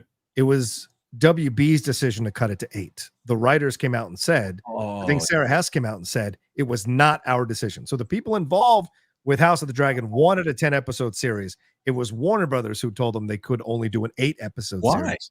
I guess they're cutting costs. Zaslav wants to cut costs all over the place. By the way, show? Yeah, even for that show. I was at Comic-Con, right? I had a lot of conversations with industry people about Zaslav who have had personal interactions with that guy. And I'm telling you, no matter what PR spin they put out about this dude does not care about the creatives or care about the movies. Like some of the stuff I heard from people who've interacted with this guy is just like depressing, utterly fucking depressing. So well, I'm not surprised that he cut this thing down to 8 instead of 10. So, stupid. Yeah, Really stupid. Mike Joyce, season 2 of House of the Dragon was pretty slow. The next 2 seasons feel rushed, or they skip some cool stuff. That happens. How would you feel? This is going to be more of a John story, a John answer, because I just haven't seen the last episode, so I can't speak on whether or not I thought it was fine. Thought it worked out good. It's a good lead up to season 3 or 4. I said, no, I'm going to be honest, I was a little bummed, but I don't know, John. How do you feel? I thought it was a great season, and I enjoy the conversations. I enjoy the tension and the drama and the back and forth and the changes, character development, all of that. So if you mean slow in terms of I didn't get pew, pew, pew, great. But like, to me, I loved the buildup of the characters. Yes, was I disappointed that we didn't get more in the finale? Sure. But overall, people should not be bashing this season of TV. It was excellently written. Yeah. All right. Armada, same question. Do you all think Trap was a win for Shyamalan? I think the film felt a bit rushed, in my opinion. Well, we haven't seen it, but I will say, like, if you look at the box office, Trapped, it's not Trapped, it's Trap, right? Yeah, Trap. So, Trap did is it 20 million worldwide, right? So what was the budget for that movie? Let's see. Trap budget. It is 30 million. So it'll make its money. It'll make its money. Yeah. Is it a big are not good? Like, are they real? What's it at right now on Rotten Tomatoes? 52% on Rotten Tomatoes, and with a 64% audience score. So there's not that much difference between those two. I almost want to call Bibiani. I swear. I love him to death, but it's like there is a contrarian in him, and is there not? Oh, of course there is. Him and Whitney, which, by the way, they are, as much as you may argue they're contrarians, they do a really good job of defending their point of view. Oh, brilliant! Even if you don't agree with anything they're saying, he's a very brilliant critic. Yes, I always said that about Bibiani. I agree with him 2% of the time, but he as he was so scathing on Deadpool and Wolverine, I think his tweet was, and don't quote me right, but this is like the best Shyamalan movie he's done in like years, right? And I might very well see this movie and feel the same way, but I just see everyone else posting the opposite. It always seems like there's always one voice out there saying the other thing, and it's usually him. I don't know. But I will. I also want to say, it's not that when I say it, it's not that I feel like he's saying it because he doesn't believe it and wants to be. Because like, no. Yeah. And who's that? Armand, whatever his name is. What's the Armand White? Is that his name? Who's that? It's like there's like a critic who just does it. Like if there's 100% on Rotten Tomatoes, he puts his negative, he puts his negative review out there just to do it, right? Yeah. I don't believe Bibiani does that at all. I think Bibiani 100% believes what he's saying, but he just always is the opposite. Yeah, I don't know. But I think it's surprising. Look at Longlegs. That's at 80 million right now worldwide. That's a horror movie made for like $5 to $10 million. Here comes Shyamalan, a much bigger name in horror, with Josh Hartnett coming out of Oppenheimer. Yes, he nepo babies his daughter into that movie, but like you've got a situation here where it's one of the biggest names in horror, and M. Shyamalan, and he only makes this much, and he might not even come close to what Longlegs makes. And that tells you something. Like, that tells me something that the word of mouth is probably not that good. Yeah. Okay. Well, let's get to the next one here. Okay. Pierre, what's up, Pierre? Hello. Pierre Jody. Do you think that Marvel will take a page out of the Star Wars playbook and have Robert Downey Jr.'s Doom be redeemed at the end of Secret Wars? I mean, I hope not. Maybe because it's Downey, they might. I hope not. It does seem to be more of a Star Wars thing. Marvel doesn't seem to do that much, and I think that it would be against what Doom is all about, right? I mean, does he ever go good in the comics? He does. There is a run where and it's ironically with Iron Man, where Iron Man goes into a coma and Dr. Doom takes over for him, trying to do good. And when Iron Man comes out of the coma, he doesn't really believe him initially for a while until he eventually accepts what Doom does, but then Doom gets his face messed up all over again, so it changes him. So there have been moments. But dude, if you introduce him and then redeem him, you might as well have just made him Tony Stark. What was the logic? Yeah, because I'm getting so tired of the redemption art. Like every single, I mean, you can just predict it coming a mile away with every Star Wars thing that they do. Yeah, it's like so. Yeah. Chris Grinner, Kristian, watch the storms tonight. Buffalo had a tornado already, and we got some trying to spin in north central PA right now. Yeah, the Rain's been a little heavy here right now, but it's so funny because my poor dog. We got my dog in California, right? He doesn't know storms, so he's when this heavy thunder and lightning and stuff's coming out, he's losing his mind. He's barking like a lunatic. What are you looking at? Somebody said that we announced the twist in here. There's a twist in every Shyamalan movie. We announced the twist. Yeah, someone said there's the Bam 86 is like, why would you announce the twist? There's a twist in every Shyamalan movie. We don't even see the movie. How do we announce the twist? I don't know. We just said see it. He must be watching the wrong show. Okay. Evil John Madden. Hey, when are you finally doing a show with Sarah? When it finally happens, got to have Rocha with his views debating Sarah on the same show. Talk about entertainment. I'll bet 2 bits. I would 100% do that. I would 100% have the because Matt's not a hateful person, and you're not a hateful person, and like he'd be able, and he's not one of these people that just like says things to be to get clicks on a video. He's like he's got his thoughts on it, and he's also pretty fearless, and so are you. So I would love to have that. The answer to that question is very soon. Matt was in the studio 3 days ago. We were testing out shots, and then we're gonna do his channel is we're gonna start putting stuff on his channel really soon. So I'd love to have Matt will probably be in the room, so we can have John kind of pump in from San Diego. So you'd be up for that, right? You tag team me? Well, we'll have conversations on that. Yeah. All right. We did that one right here. Okay. So let's see. Next one. Because the funny thing, you didn't like the Acolyte. That's what I wasn't. In the end, I did not enjoy the Acolyte. Yes. Yeah. Even though it cost me a pretty prominent follower, I didn't like that. You were not going to let that up. Oh no. All right. I'm not going to say it, but that's hilarious. All right. Hank Pym. I was in person for SummerSlam. It was an electric show worth every cent to be by the entranceway. That's right. Remember, Hank told us he was going, so it's so cool. Cleveland's still garbage, but SummerSlam was amazing. Oh, poor but I'm glad you had a good time. It looked like a really fun show. I'm glad. What a fun show that must have been to attend. I'm sure, right? Yeah. Ronan Unchained. Hello, gents. The Last of Us 2 footage is amazing. I'm pumped to see it, man. Yeah, 2025 is just not going to stop putting out the hits there. Keep the questions coming. We're answering them. Armada, did y'all see the Rebel Moon's director's cut? I heard it was even worse than the other ones. Is that true? John, did you see it? I haven't seen them, but they got higher positive reviews on Rotten Tomatoes, but positive meaning they went from 14% to 40%. So still not a big jump. Not good, but better. So yeah, fine. Yeah. That's a big jump. Yeah. Sure. Pete Parker, who would you cast as Bubba the Love Sponge? Ooh, yeah. Shane Gillis. We'd be able to play him, right? Sure. You don't think so? Be good. I kind of like that idea, Shane Gillis. I think that would work actually. Able to play him. Yeah. Let's see. Screwface John. What's up, Screwface? Ew. The pick Hogan took with the dude with the tattoo is okay. I'm more upset at what Hogan said about black people on the phone to his daughter and how he had been caught lying about his career. Not a fan of that, man. I'll love you all, by the way. Yeah, I mean, that's a big one.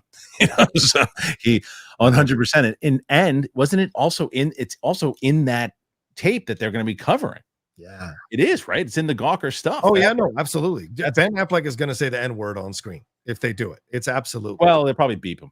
I doubt it. So? It's an R-rated movie. He will absolutely no, but I mean, you can still do it where you show because you're showing them watching it, something like that. Showing like the footage and they're watching it back and they're beeping it through. You can do it in a way that he doesn't actually have to say it because look at like with Fassbender when Fassbender was in 12 Years a Slave and how unfortunately like it just took him like he felt like the most. He had to go through that and say everything that he was saying and such a horrible, despicable person that he played. Yeah. And he just said he couldn't recover from having to say it. So if you couldn't beep him in 12 Years a Slave. No. You could beep. If you could beep him, then you should beep him and not have him say it. Yeah. But yeah, of course. I mean, I agree with what Screwface is saying. Yeah. It's like because here's the difference with as we said, like when he's taking a picture with the guy with the tattoo, I can bring up and say, well, it's possible that he didn't know the guy had a tattoo. There's nothing I can say about the other things. You chose to say the word, man, and because you didn't know that there were cameras on you, exactly. And who knows how many times you said it, in private. Yeah. So, Oh yeah. and 100%. All right, Bill Gaffney. To me, One Piece is a great live action adaptation. I agree. I love the anime and fans of it always, and welcome newcomers without any judgment ever. And I felt that. I Cool. totally felt that. And Maybe I will walk into it. Maybe. I'm telling you. I mean, yeah, it's. You should try to do reactions to him. Hmm. Travis Nickerson. I think that Glenn Powell would be a good choice for Booster Gold. He has the charm to pull it off. A lot of people say that. A lot of people talk about him. The question is he going to be overused at that point? Well, you would think so, but it's not going to happen. Jolo Mataduena said it in an interview last week that Kumail Nanjiani is playing Booster Gold. So is that a definite? Is that he hasn't? They haven't officially announced it, but he said it. So he's in it. And so here's why I don't like the casting. Here's why I don't like the casting. It has nothing to do with race. It has nothing to do with it. Just like Glenn Powell, it's like he's everywhere. Yeah. He's in every role. It's like, who do we need? Let's get him. He's in every movie. He's playing, and he plays. I think he's funny, but he plays the same character in everything he's in. I agree. And I agree with you 100%. Nothing to do with race. It's about the talent. It's about the style of acting. The style of acting. Booster Gold is a completely different person. I think it's a bad Kumail. Yeah, and it's like it has nothing to do. Like it's if he was cast 10 years ago, great casting, because I know he could pull off. It'd be the first time I'd see him and doing something like this. Yeah. That's great. I've seen him do this 100 times. Yeah, even in Eternals, it was the same thing. He did it in Obi-Wan. He did it in Eternals. He does it in any movie that he's in. He does the same thing. There's not a lot of character. Like he's always playing himself. Really. Yeah. Fair point. Artem Shakaraman. Deadpool and Wolverine revived Marvel a little.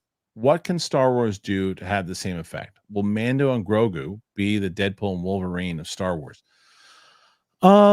I mean, Mandalorian season 1 and season 2 did that, and then they decided they didn't want to carry that momentum. So it's like, maybe I feel like, and I think, John, we spoke about this. I think that that Mandalorian and Grogu will be the first movie that feels like the original trilogy. I think it'll be the first movie that's going to feel the feel and tone, unless they go super volume with it, which they might. But I think it's going to be the first movie that feels like that tone and shot like the original trilogy. But I could be wrong. Yeah. No, listen. You're asking for something that can't happen, right? You're saying, what can Star Wars do? They already did it in Andor, and they couldn't repeat it. Right. So when you're looking at the people who are in charge of Star Wars, wishing that they're going to be able to figure out and put it all together to make a consistent run, it's not going to happen, because they've shown you already over multiple shows what their points of view are towards Star Wars. So, what you see is what you're going to get. So there's nothing that's going to turn it around and redeem it. Even if Andor season 2 isn't going to redeem Star Wars fully. So. No, but it'll hopefully get people talking. And what I hope Andor does, because Andor came out at a time when no one was expecting it. No one wanted it.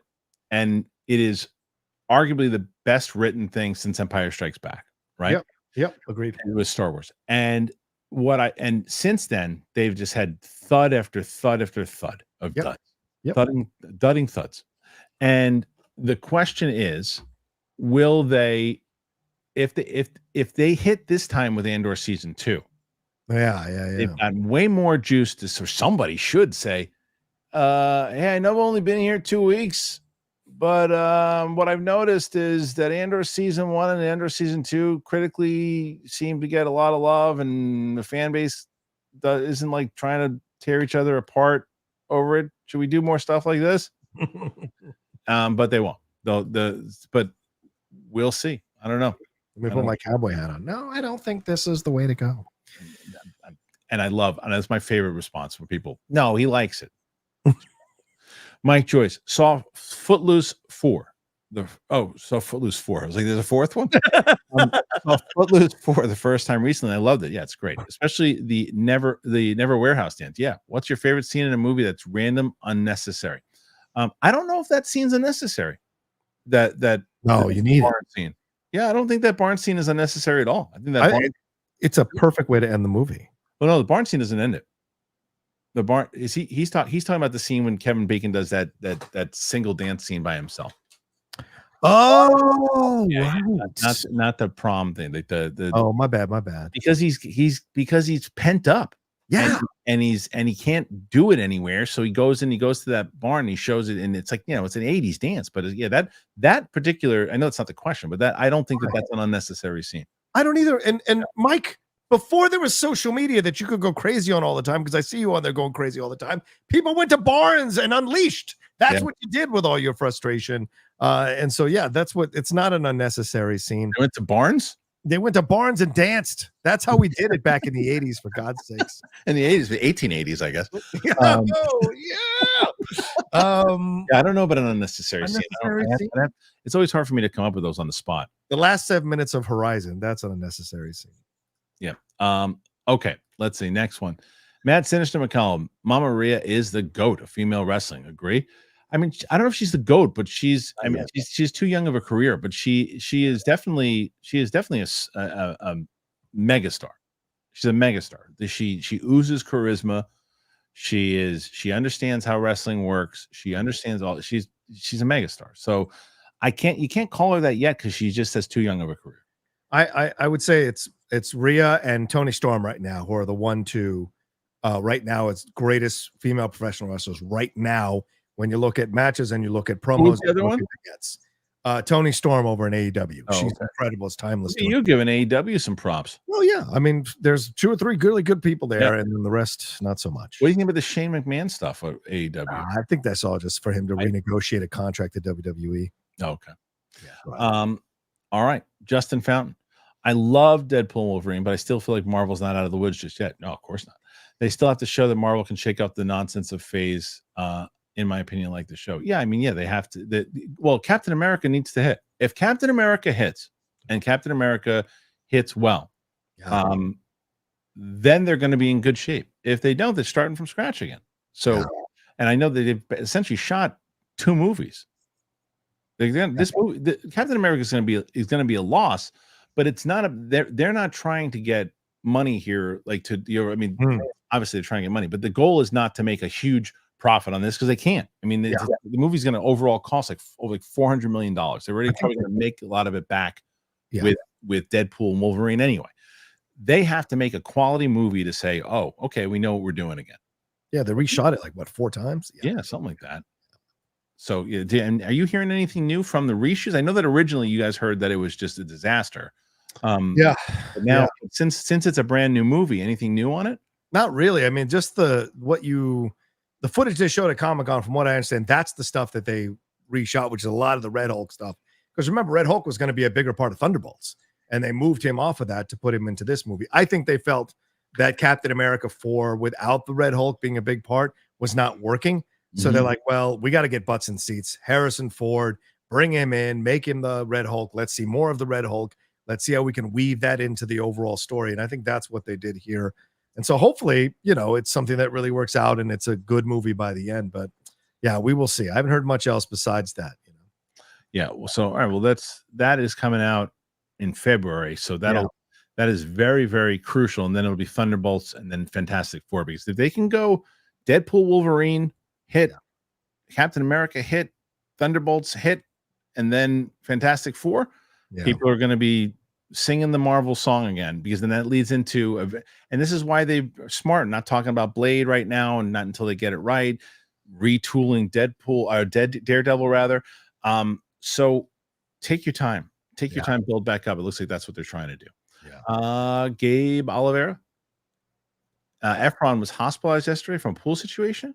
Oh, Zac Efron. Was he? What happened? Yeah, so he was in Spain. I tweeted about this, and apparently he was found by 2 of the hotel workers after a quote minor swimming accident, and he was taken to the hospital and then released shortly after. But if workers got to find you, I don't know if it's an accident. I've been around Hollywood long enough to know what that means from publicists.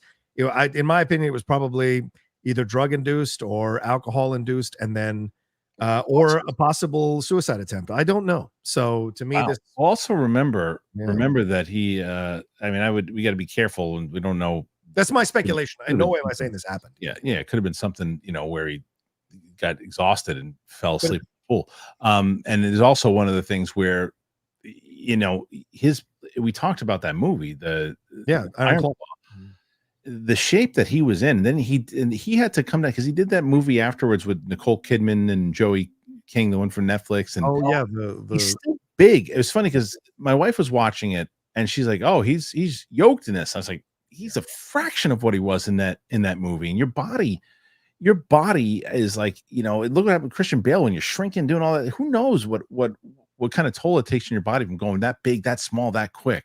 He's talked about it, that it's really messed up his body, messed him up. Yeah. What he's had to prepare for this stuff. So who knows? And he's 20 years old anymore.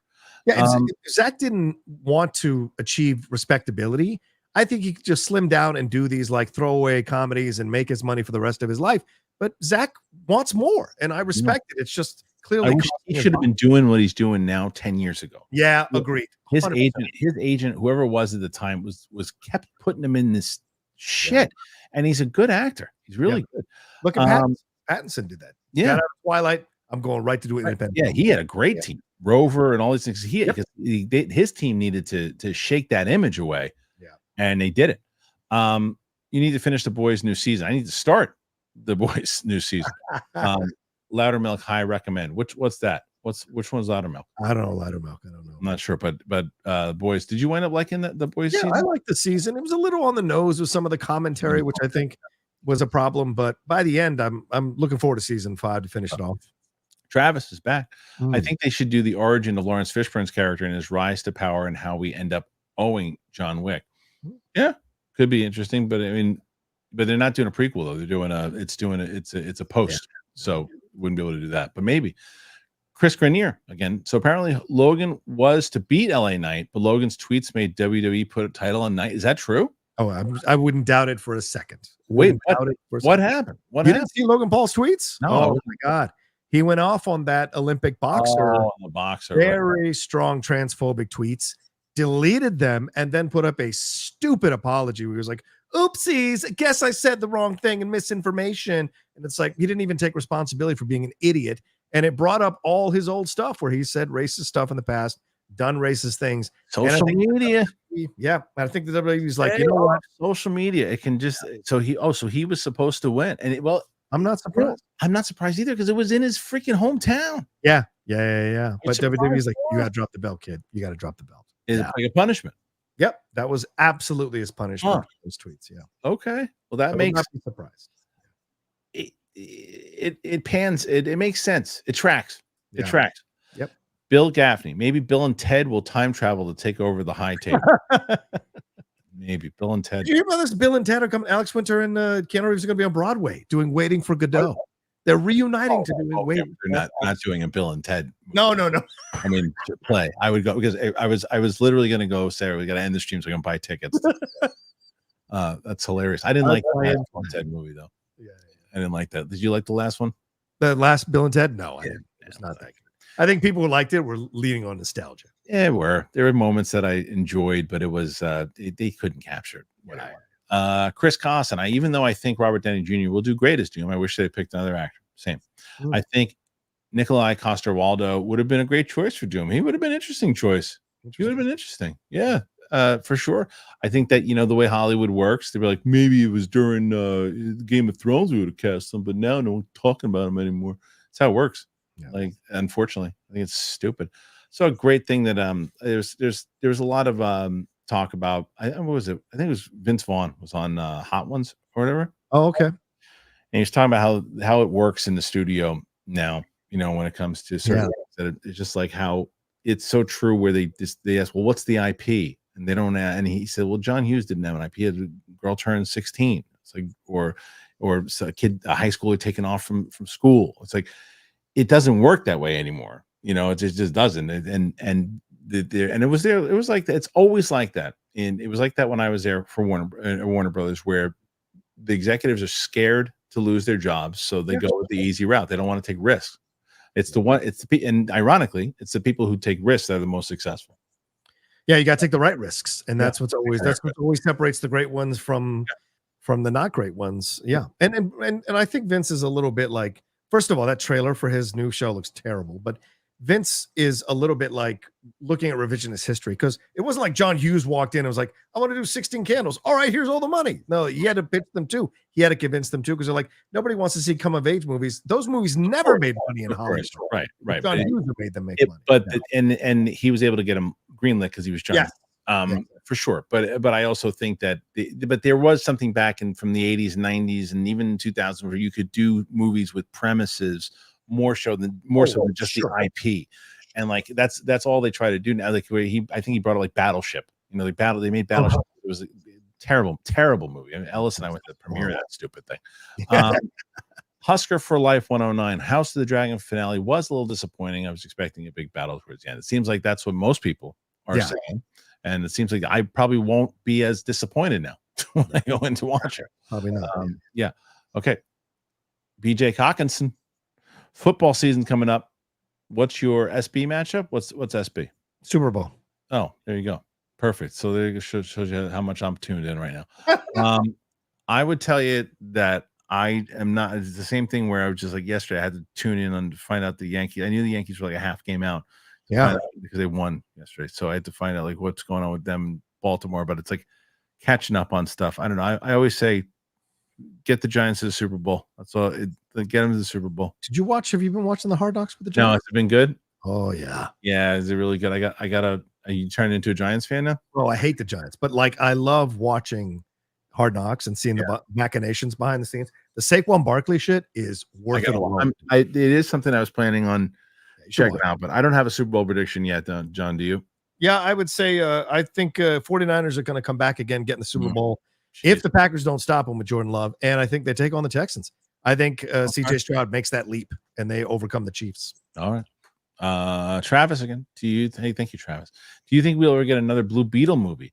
Left off on a little bit of a cliffhanger with the transmission of credits. Enjoy the film. I don't think we're going to get a Blue Beetle movie, but I think we'll get Sholo as Blue Beetle in a movie. I agree. Yeah. Hank Pym. Do you think we get old bloodline Roman Usos Sammy versus new bloodline for a Survivor Series in November? Also would love to get heel Orton back versus Cody. What do you think about that one, John? Yeah, absolutely. I think Roman Usos and Sammy makes all the sense in the world, because Sammy lost the title to Bron Breaker over the weekend. Which should have happened. Yeah, and it makes sense for him to come back to be part of the bloodline thing, be on Roman's side, be on Jay's side. That'll be fun to see for sure. Yeah. Yeah. You can give Sammy, but Sammy doesn't. That's someone who doesn't need a title right now. Yeah. Sammy doesn't need a title. He had his moment where he could have given him the actual title if you wanted to give him that reign, but he wasn't going to be the guy to beat Reigns, but he could have done it at that time. That, there's waves, and he's beloved. He's going to have some good moments with them. You put them all back together again, one last run, 100%. And they're all going to be in on the joke, which I think is going to be great. Yes, absolutely. Artem, does Lucasfilm look at The Boys, House of Dragon, Last of Us, and think we are on the same level? I mean, that's a fantastic question. It's a fantastic question. It really is a good question. Because it's almost like, that these questions are going to set me off. That's why you're laughing over there. Because but you look at that board meeting and they're like, oh, okay, look, we're on par. Our rating is the same thing. And it's like, yeah, look at this. Look at everything we're doing. It's like, I do think that they think that their shows are better than they are. Yes. Yes, for sure. I would agree with that. Yeah, it's like, yeah, and it's the same question that goes with the once Andor season 2 comes out. The question is what they're going to say in the board meeting after, like, oh, everybody loves it. Oh, they love all our shows. It's like, no. Armada, Kristian, did you finish Shogun and Fallout? No, but I just finished a show. I finished 30 episodes of a show that I had never even peeped at before I finished both of those shows. This fool's finishing Dark Matter, but he's not finishing. Yes, I finished Dark Matter. I finished 30 episods of Umbrella Academy. But caught up on Bluey. He's caught up on Bluey's adventure. All caught up on Bluey and Nikki, Ricky, Sammy, and Dawn. That one also for the Umbrella Academy kid. And then Camp Kikiwaka, whatever that one is. There it is. Peyton List is in that show also. I have 2 TVs going on with my kids. There's a TV that we have in the den that my little one's been my oldest has been binging Cobra Kai. Oh yeah, right. And then, so I have the TV that the little soprano takes over that she watches. She watches Camp Kikiwaka. I walk in there, Peyton List to the right. Peyton List is all over my damn house. It's everywhere. I wish you'd let me take your child. I wish you'd let me take your child and turn her into a movie critic. I would love to do like R-rated movies, all of them. No, not Viv. Viv is, you can't touch Viv. The other one is already too old. The other one is already old beyond her years, the young one, and I want her to start reviewing movies. Yeah. Oh, the little one. Yeah. Well, Yeah, good the luck. little one. Yeah, you'd wind up that luscious Latino hair would be gone within 3 days. Matt Sinister McCall have Regal have Regal Unlimited and have watched 10 movies since 6:30, only $20 a month. Besides Bloodsport, I need Van Damme movie suggestions. You have a few? Kickboxer. Hell yeah. Kickboxer, absolutely. Kickboxer. Watch Kickboxer. Double Impact. Double Impact was the other one I was going to say for sure. Hard Target. Hard Target, definitely, just because of who's involved. Yeah, those are the ones that come to mind. Sudden Death, and then Lionheart is another Lionheart. Lionheart's a great suggestion. Lionheart. Love that movie. Husker for Life. Trap doesn't have a mind-blowing twist. Oh, yeah, that's also what but I heard that too. I think that's probably why. Yeah, who knows? Who knows? Okay. NLSFC 96. I thought that the House of the Dragon finale was great. It was classic Game of Thrones. It looked like a battle of the bastards. It was built up from seasons that was setting everything up. Okay, well that's see. So John's on the same page. This guy's on the same page. So let's see. And he follows it up by saying, also season 1 finale for House of the Dragon didn't end in a huge battle. It was a great season of TV. So you and John seem to be on the same page, and I feel like I'm going to be on the same page also, because I've been enjoying what we've been getting so far. Yeah. Okay. So Husker for Life. There wasn't a twist in The Happening. Oh yeah, that's true. Oh, wait, there wasn't? Okay. No, but there's nothing going on in The Happening. So what you're saying is one movie out of 40 didn't have a twist. Therefore, you can't say two, I guess. all the movies don't have a twist. I guess 2 of them. Pete Parker, 2288. Reynolds wants a Logan style send off for Blade. He wants to do this whole. Look, if it was Sony, then I would say, okay, fine. Then do your Tobey Maguire movie, do your Andrew Garfield movie. You need it. Marvel can't be making Wesley Snipes and Channing Tatum movies right now. Ryan needs to calm down. Let's just put that on I'm saying from my point of view, you want to put me on a solo. Ryan needs to calm down. Okay. This is getting out of control. I'm glad your movie made a lot of money. I'm glad you brought in Hugh Jackman, which, by the way, is half the attraction and why that movie made as much money as it's making. Sean Levy did a great job directing you guys in a fun little film. A lot of critics have legitimate criticism of why that film has story issues. But look, the fans are loving it. They're enjoying it. This does not mean you get to now fan cast and fan wish movies into the MCU because you want to do them. Come on. Let's be realistic here. A lot of people don't want to accept this, but Ryan Reynolds' career before Deadpool happened, my man was going straight into ensemble films and all this kind of stuff. He was not doing great overall. So look, Deadpool woke him up, but show me all the big hits that Ryan Reynolds has had, these great, incredible films since Deadpool. Not that many. So to me, I'm happy for him. Great. But he's going to start pushing for this kind of stuff, man. Calm down. Calm down. I get it. You're coming from a good place. You want your buddies to work. I would love a Blade movie, one more with Wesley Snipes. But I'm gonna play the other side for when you got the momentum, you use it. He's got the momentum, I guess, but that's how you go careening off a cliff. He almost made $1 billion from this movie or R-rated movie in a week. In a week, you use your momentum, and I'll tell you that if there's someone who knows how to use momentum, whether it's on Mint Mobile or whether it's on owning a soccer team, whether it's I'm gonna trust his ideas. If he's gonna say, hey, listen, you tweet it out there and you put it out there and you say, hey, why don't we try this? I just don't think Marvel should be doing it.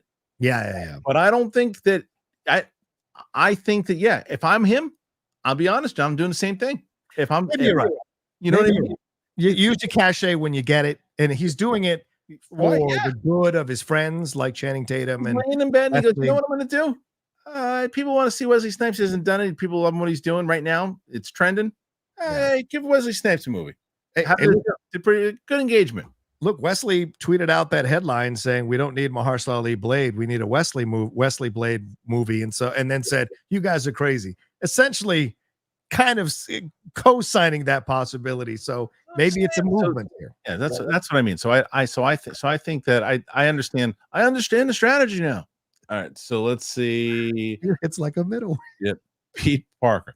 I loved Gambit since I was a kid, and Tatum, in my opinion, was laughable. I couldn't take it seriously, especially after X-Men '97. Yeah, I mean that's it. It was more so like a bit. It was a bit. And as I say, like I would much rather have a new Gambit movie. So yeah, I loved the scene. Loved it. That just wasn't. I don't want to see it. I don't want to see Channing Tatum. I didn't want to see it beforehand. I don't want to see it now, but I do. I like, but unless it's like you make one for $40 million, but they'll never be able to do that. Channing Tatum alone would cost like 20. Yeah.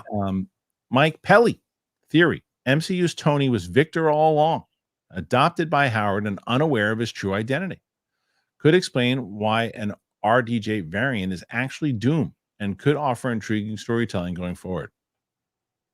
I mean, you could, but I mean, was he adopted in the storyline? They haven't said he was adopted in the comics. I don't know, man. I don't know, but it's not a terrible way to do it. Not a terrible way to do it. It's just messy. Not your version, Mike, but the casting Downey in general. It's just it could get messy. Could get messy. Yeah, but I mean that's a creative way to do it. I think to go off Mike's point, it should be creative. You know, you should figure out a way to do it creatively and not just say, "Oh yeah, he is now." Bam 86, an actor playing the same character is not the problem. Christopher Walken played the same character almost his entire career. It's about whether we like that character or not. What does he mean playing the same character? An actor playing the same character for what's that reference to? Bam, I'm saying about Robert Downey Jr. Bam, or John Wick playing the same character over and over again or whatever. But look, about no, that's not John Wick. Who? Kumal. Oh yeah, fair point. Yeah. He was saying it's not Christopher Walken played the same character almost as a Tiger. It's about whether it's not about whether you like him or not. I disagree. It's about because I like him when he's in the movies. I just don't want to see the same shtick. And Christopher Walken's not doing the same shtick. He's got the same voice, but he's not doing the same shtick every time. Go watch Annie Hall, go watch Deer Hunter, go watch all these movies before the 2000s when he became that shtick. Right. He had 4 decades of movies where he was doing some great work. Yeah, he's got a lot of different things. Like it's not now when you see him, I'm not going to disagree that even when he shows up in Dune 2, which it was a good performance, you go, it's Christopher Walken as the Emperor. I mean, I'm not going to disagree with that, but but to say his entire career was like that is not true. And it's definitely has nothing to do with likability because I think Kamal is he's likable. I just know right away when he shows up, this is exactly the character we're going to get this time. He was a little different in the Eternals, a little bit, not much. That was it. Miguel Fernandez, what's up? Star Wars News Now. Just saying hi. What's up, Miguel? Hola, Miguel. I would love to talk to Miguel more about because I feel Miguel is I feel and I haven't spoken to Miguel about any of this, so I don't know, but I feel like he's got to be getting frustrated with Star Wars too. I gotta feel it. I'm so curious with the Star Wars Newsnet guys too, because they're all it's hard. It's hard when you that's your thing. That's your thing. And I'm just so curious where that whole web, because I love that. Well, that website is phenomenal and how the news that they aggregate and stuff that they do. But I wonder what their overall feeling is right now about that. They were kind enough to open the door to a possibility of me writing freelance for them. And about 3 years ago, and I was like, I didn't quite, with the time of everything that I was doing, didn't quite have enough time to do it. But now with the Star Wars stuff, I feel like I'm more inspired to write about it. So I might want to open that door again if it's a possibility. Interesting. Respect to Miguel and the guys over there. Travis again. Thank you, Travis. Cade Skywalker should be the next point set 200 years later with Darth Krayt and other Sith hunting him like old Star Wars Legacy comic series. Yeah, but I mean that would go back to the idea of like what they're so good with Marvel did for so long was that they took elements of their stories, their comics, and they put them in there, right? They don't do that with Star Wars. There's so many. I mean, they sure they do. They brought out the Saw Gerrera. It's like, do you know how that Saw Gerrera thing came about? Do you even know? Do you remember, John, how that came about? Which part of Saw Gerrera? What do you mean? They used that Saw Gerrera. The fact that because Saw Gerrera was in the Clone Wars series. He was in the Clone Wars series, and then he showed up in Rogue One. Everyone's like, "Oh, they're finally connecting it all." And do you know how it happened? How? They were using they were writing the script or whatever it was, and I don't know if it was Tony Gilroy. I can't remember who it was. Whatever was writing it said, we need to put a rebel or something that's going to be someone who's going to bucks the system, does this, and like, well, we have a guy in there like it's a guy like that in Clone Wars, Saw Gerrera. Fine, let's use him. It's like, like, yeah, it's the whole thing. That yeah, let's use that guy. All right, let's see. Next one. That might be it. Let's see. Is that it? Might be it, John. We might have hit. Oh, not yet. So, Space Jesus. Oh, hello, Space Jesus. Would you want to see Roman versus Rock or final Roman versus Seth Rollins match? I feel like Roman and Seth have some beef to settle. I mean, I think that a legacy match between The Rock and Roman is going to sell you the most tickets. It just is. It'd be great to see Roman and Seth, but I mean, Roman and The Rock's going to sell you tickets. That's going to happen. And I think, after maybe Survivor Series or War Games or whatever they're going to come on, I think The Rock is going to come down and protect the Young Bucks and say to Roman, you never take sides against the family. How could you spear Solo? What were you thinking? And then it's Roman versus Rock. And that's how you make it work, because The Rock and you can keep The Rock heel. You can keep him healing. People loved having him back as heel, and you can have Roman be the good guy now and get that finally gets that run that he was trying to get him over as a baby face for the longest time. That pop, he never got a pop like that ever. That's your WrestleMania match. It should not be The Rock versus Cody. Nah. Build that up.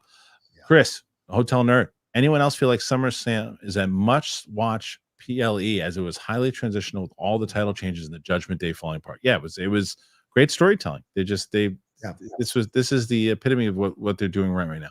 Han Yolo, a John Wick show could work, in my opinion, if they make Arena Sawayama, Akira, and Shamir Anderson the main lead, since their characters seems like they still have a story to tell after John Wick 4. I mean, maybe it's just with the writing, but it's like can they lead a full show and get people to watch week to week? They want it to be a massive hit, not just a good show. They want it to be a massive hit, and you want to get, besides just John Wick fans, you want to get casuals to tune in and go, "Oh, what the hell is this?" I don't know if they work for those two. I don't think that they have enough on there. I think we got one more, John. Okay. All right. This is from Pete Parker. Ew. How raw do you think the SNL movie will be? Will they show all the drug use? You don't think it will be? No, because Jeff told me that the movie is basically the 90 minutes before they go up on stage for the first ever SNL. So I don't think they're going to show the women being, essentially harassed by the dudes, the sexist stuff that went on back there. I don't see the drug use being highlighted. The fact that they did not reach out to Kelly Carlin to get permission to use George Carlin or his story on the show, and he was the host.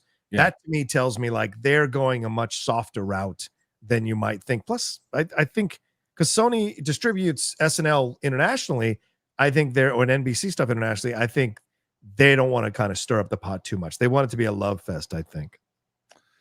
Yeah. It's the only thing is that, with the announcement of when it's coming out, I wonder if they're going for any awards or anything. I can't imagine they're going to have Belushi in it without showing Belushi coked out of his gourd. Yeah. I don't know. This is actually the last one. Okay. Future Millionaire. Did you see David Ayer bringing up the Ayer cut again? Did he really? Dude should move on already. I thought he said he was going to drop it. He's bringing it up again. He wants to get it made. He's like, probably if it's him, he's like, how come Snyder gets to make it and I don't? I'm sure. I like David Ayer. What did David Ayer? David Ayer just did a movie recently that I liked a lot. What was it? What did he just do recently? Oh, damn it. What the hell did he just make? He just made a movie recently. Sorry about that. Yeah, it was a good movie. Someone will say it in the David Ayer just did a movie recently. Was it The Beekeeper? Beekeeper, yes. That was good. Yeah. Oh, right. I liked Beekeeper. Yeah, I like that. I got a Beekeeper. Anyway, and I think we just mentioned it recently. Yeah, we just mentioned it with the girl from Umbrella Academy. Yeah. Anyway, all right, we did it, guys. We made it through. Like I said, it was a little later of an episode today, but John was doing some stuff. I was doing some stuff. So, John, where can they find you? You can find me at the Rocha Says on Twitter, Instagram, and TikTok. And yes, guys, I am an emotional dude. Get used to it. That's who I am. It doesn't mean anything negative. This is who I am. I saw some of you commenting on it. Yes, I don't do calm most of the time. Yeah, I enjoy my life. So come on and hang out with me on my social media. But if you want to follow all the stuff I do on YouTube with people who are much calmer than me, co-hosting the shows, head on over to youtube.com/John Rocha Says, the Outlaw Nation. We're doing stuff there. The Hot Mic, the Jedi Way, the Geek Buddies, me, the Spill the Tequila, all that stuff that's happening there. Come and hang out with us there. youtube.com/John Rocha Says. Thank you, guys. Thanks, Kristian. Much love, brother. Thank you, John. As always, make sure you go and follow John over his channel. Thank you guys for being here today. We're on Apple Podcasts. We're on Spotify. Please subscribe to my Clips channel. Please do that. A lot of great things coming up. As I mentioned, I have my interviews coming up with Murray from Practical Jokers. I got David Castaneda coming on for the Umbrella Academy. I got a lot of cool things coming on. So we're going to be clipping out a bunch of stuff over there. So I'm taking a full dive into my interviews again. And it's a lot because I listen to you guys. Because you guys, I enjoy doing it. I enjoy interviewing. I've always enjoyed doing it. And you guys have been very supportive and saying, you should do it. I like watching interviews. And this Clips channel for me has been the thing where I'm like, even if the interviews themselves, they do fine. But if people are watching the clip outs and that's getting people to watch it, I will say I've probably got a lot of inspiration from watching. Two people have become really good friends. Both Chris Van Vliet and Josh Horowitz have become really good friends of mine. And they both are so good at what they do. And you look at what Chris Van Vliet has been doing on his channel and the way that he's been pushing this stuff out. And he and I kind of go back and forth and talk about certain strategies and things too. So anyway, head on over there. Thank you guys so much. And I hope that you check out our sponsors. And I'll be back tomorrow with my interview with Murray from A Practical Joker. So thanks for joining us here today. And we'll see you on the flip side. Peace and smile. Yeah, that's a good one. I like that. Peace and smile. Peace and smile. Does that work? Sure. Why not?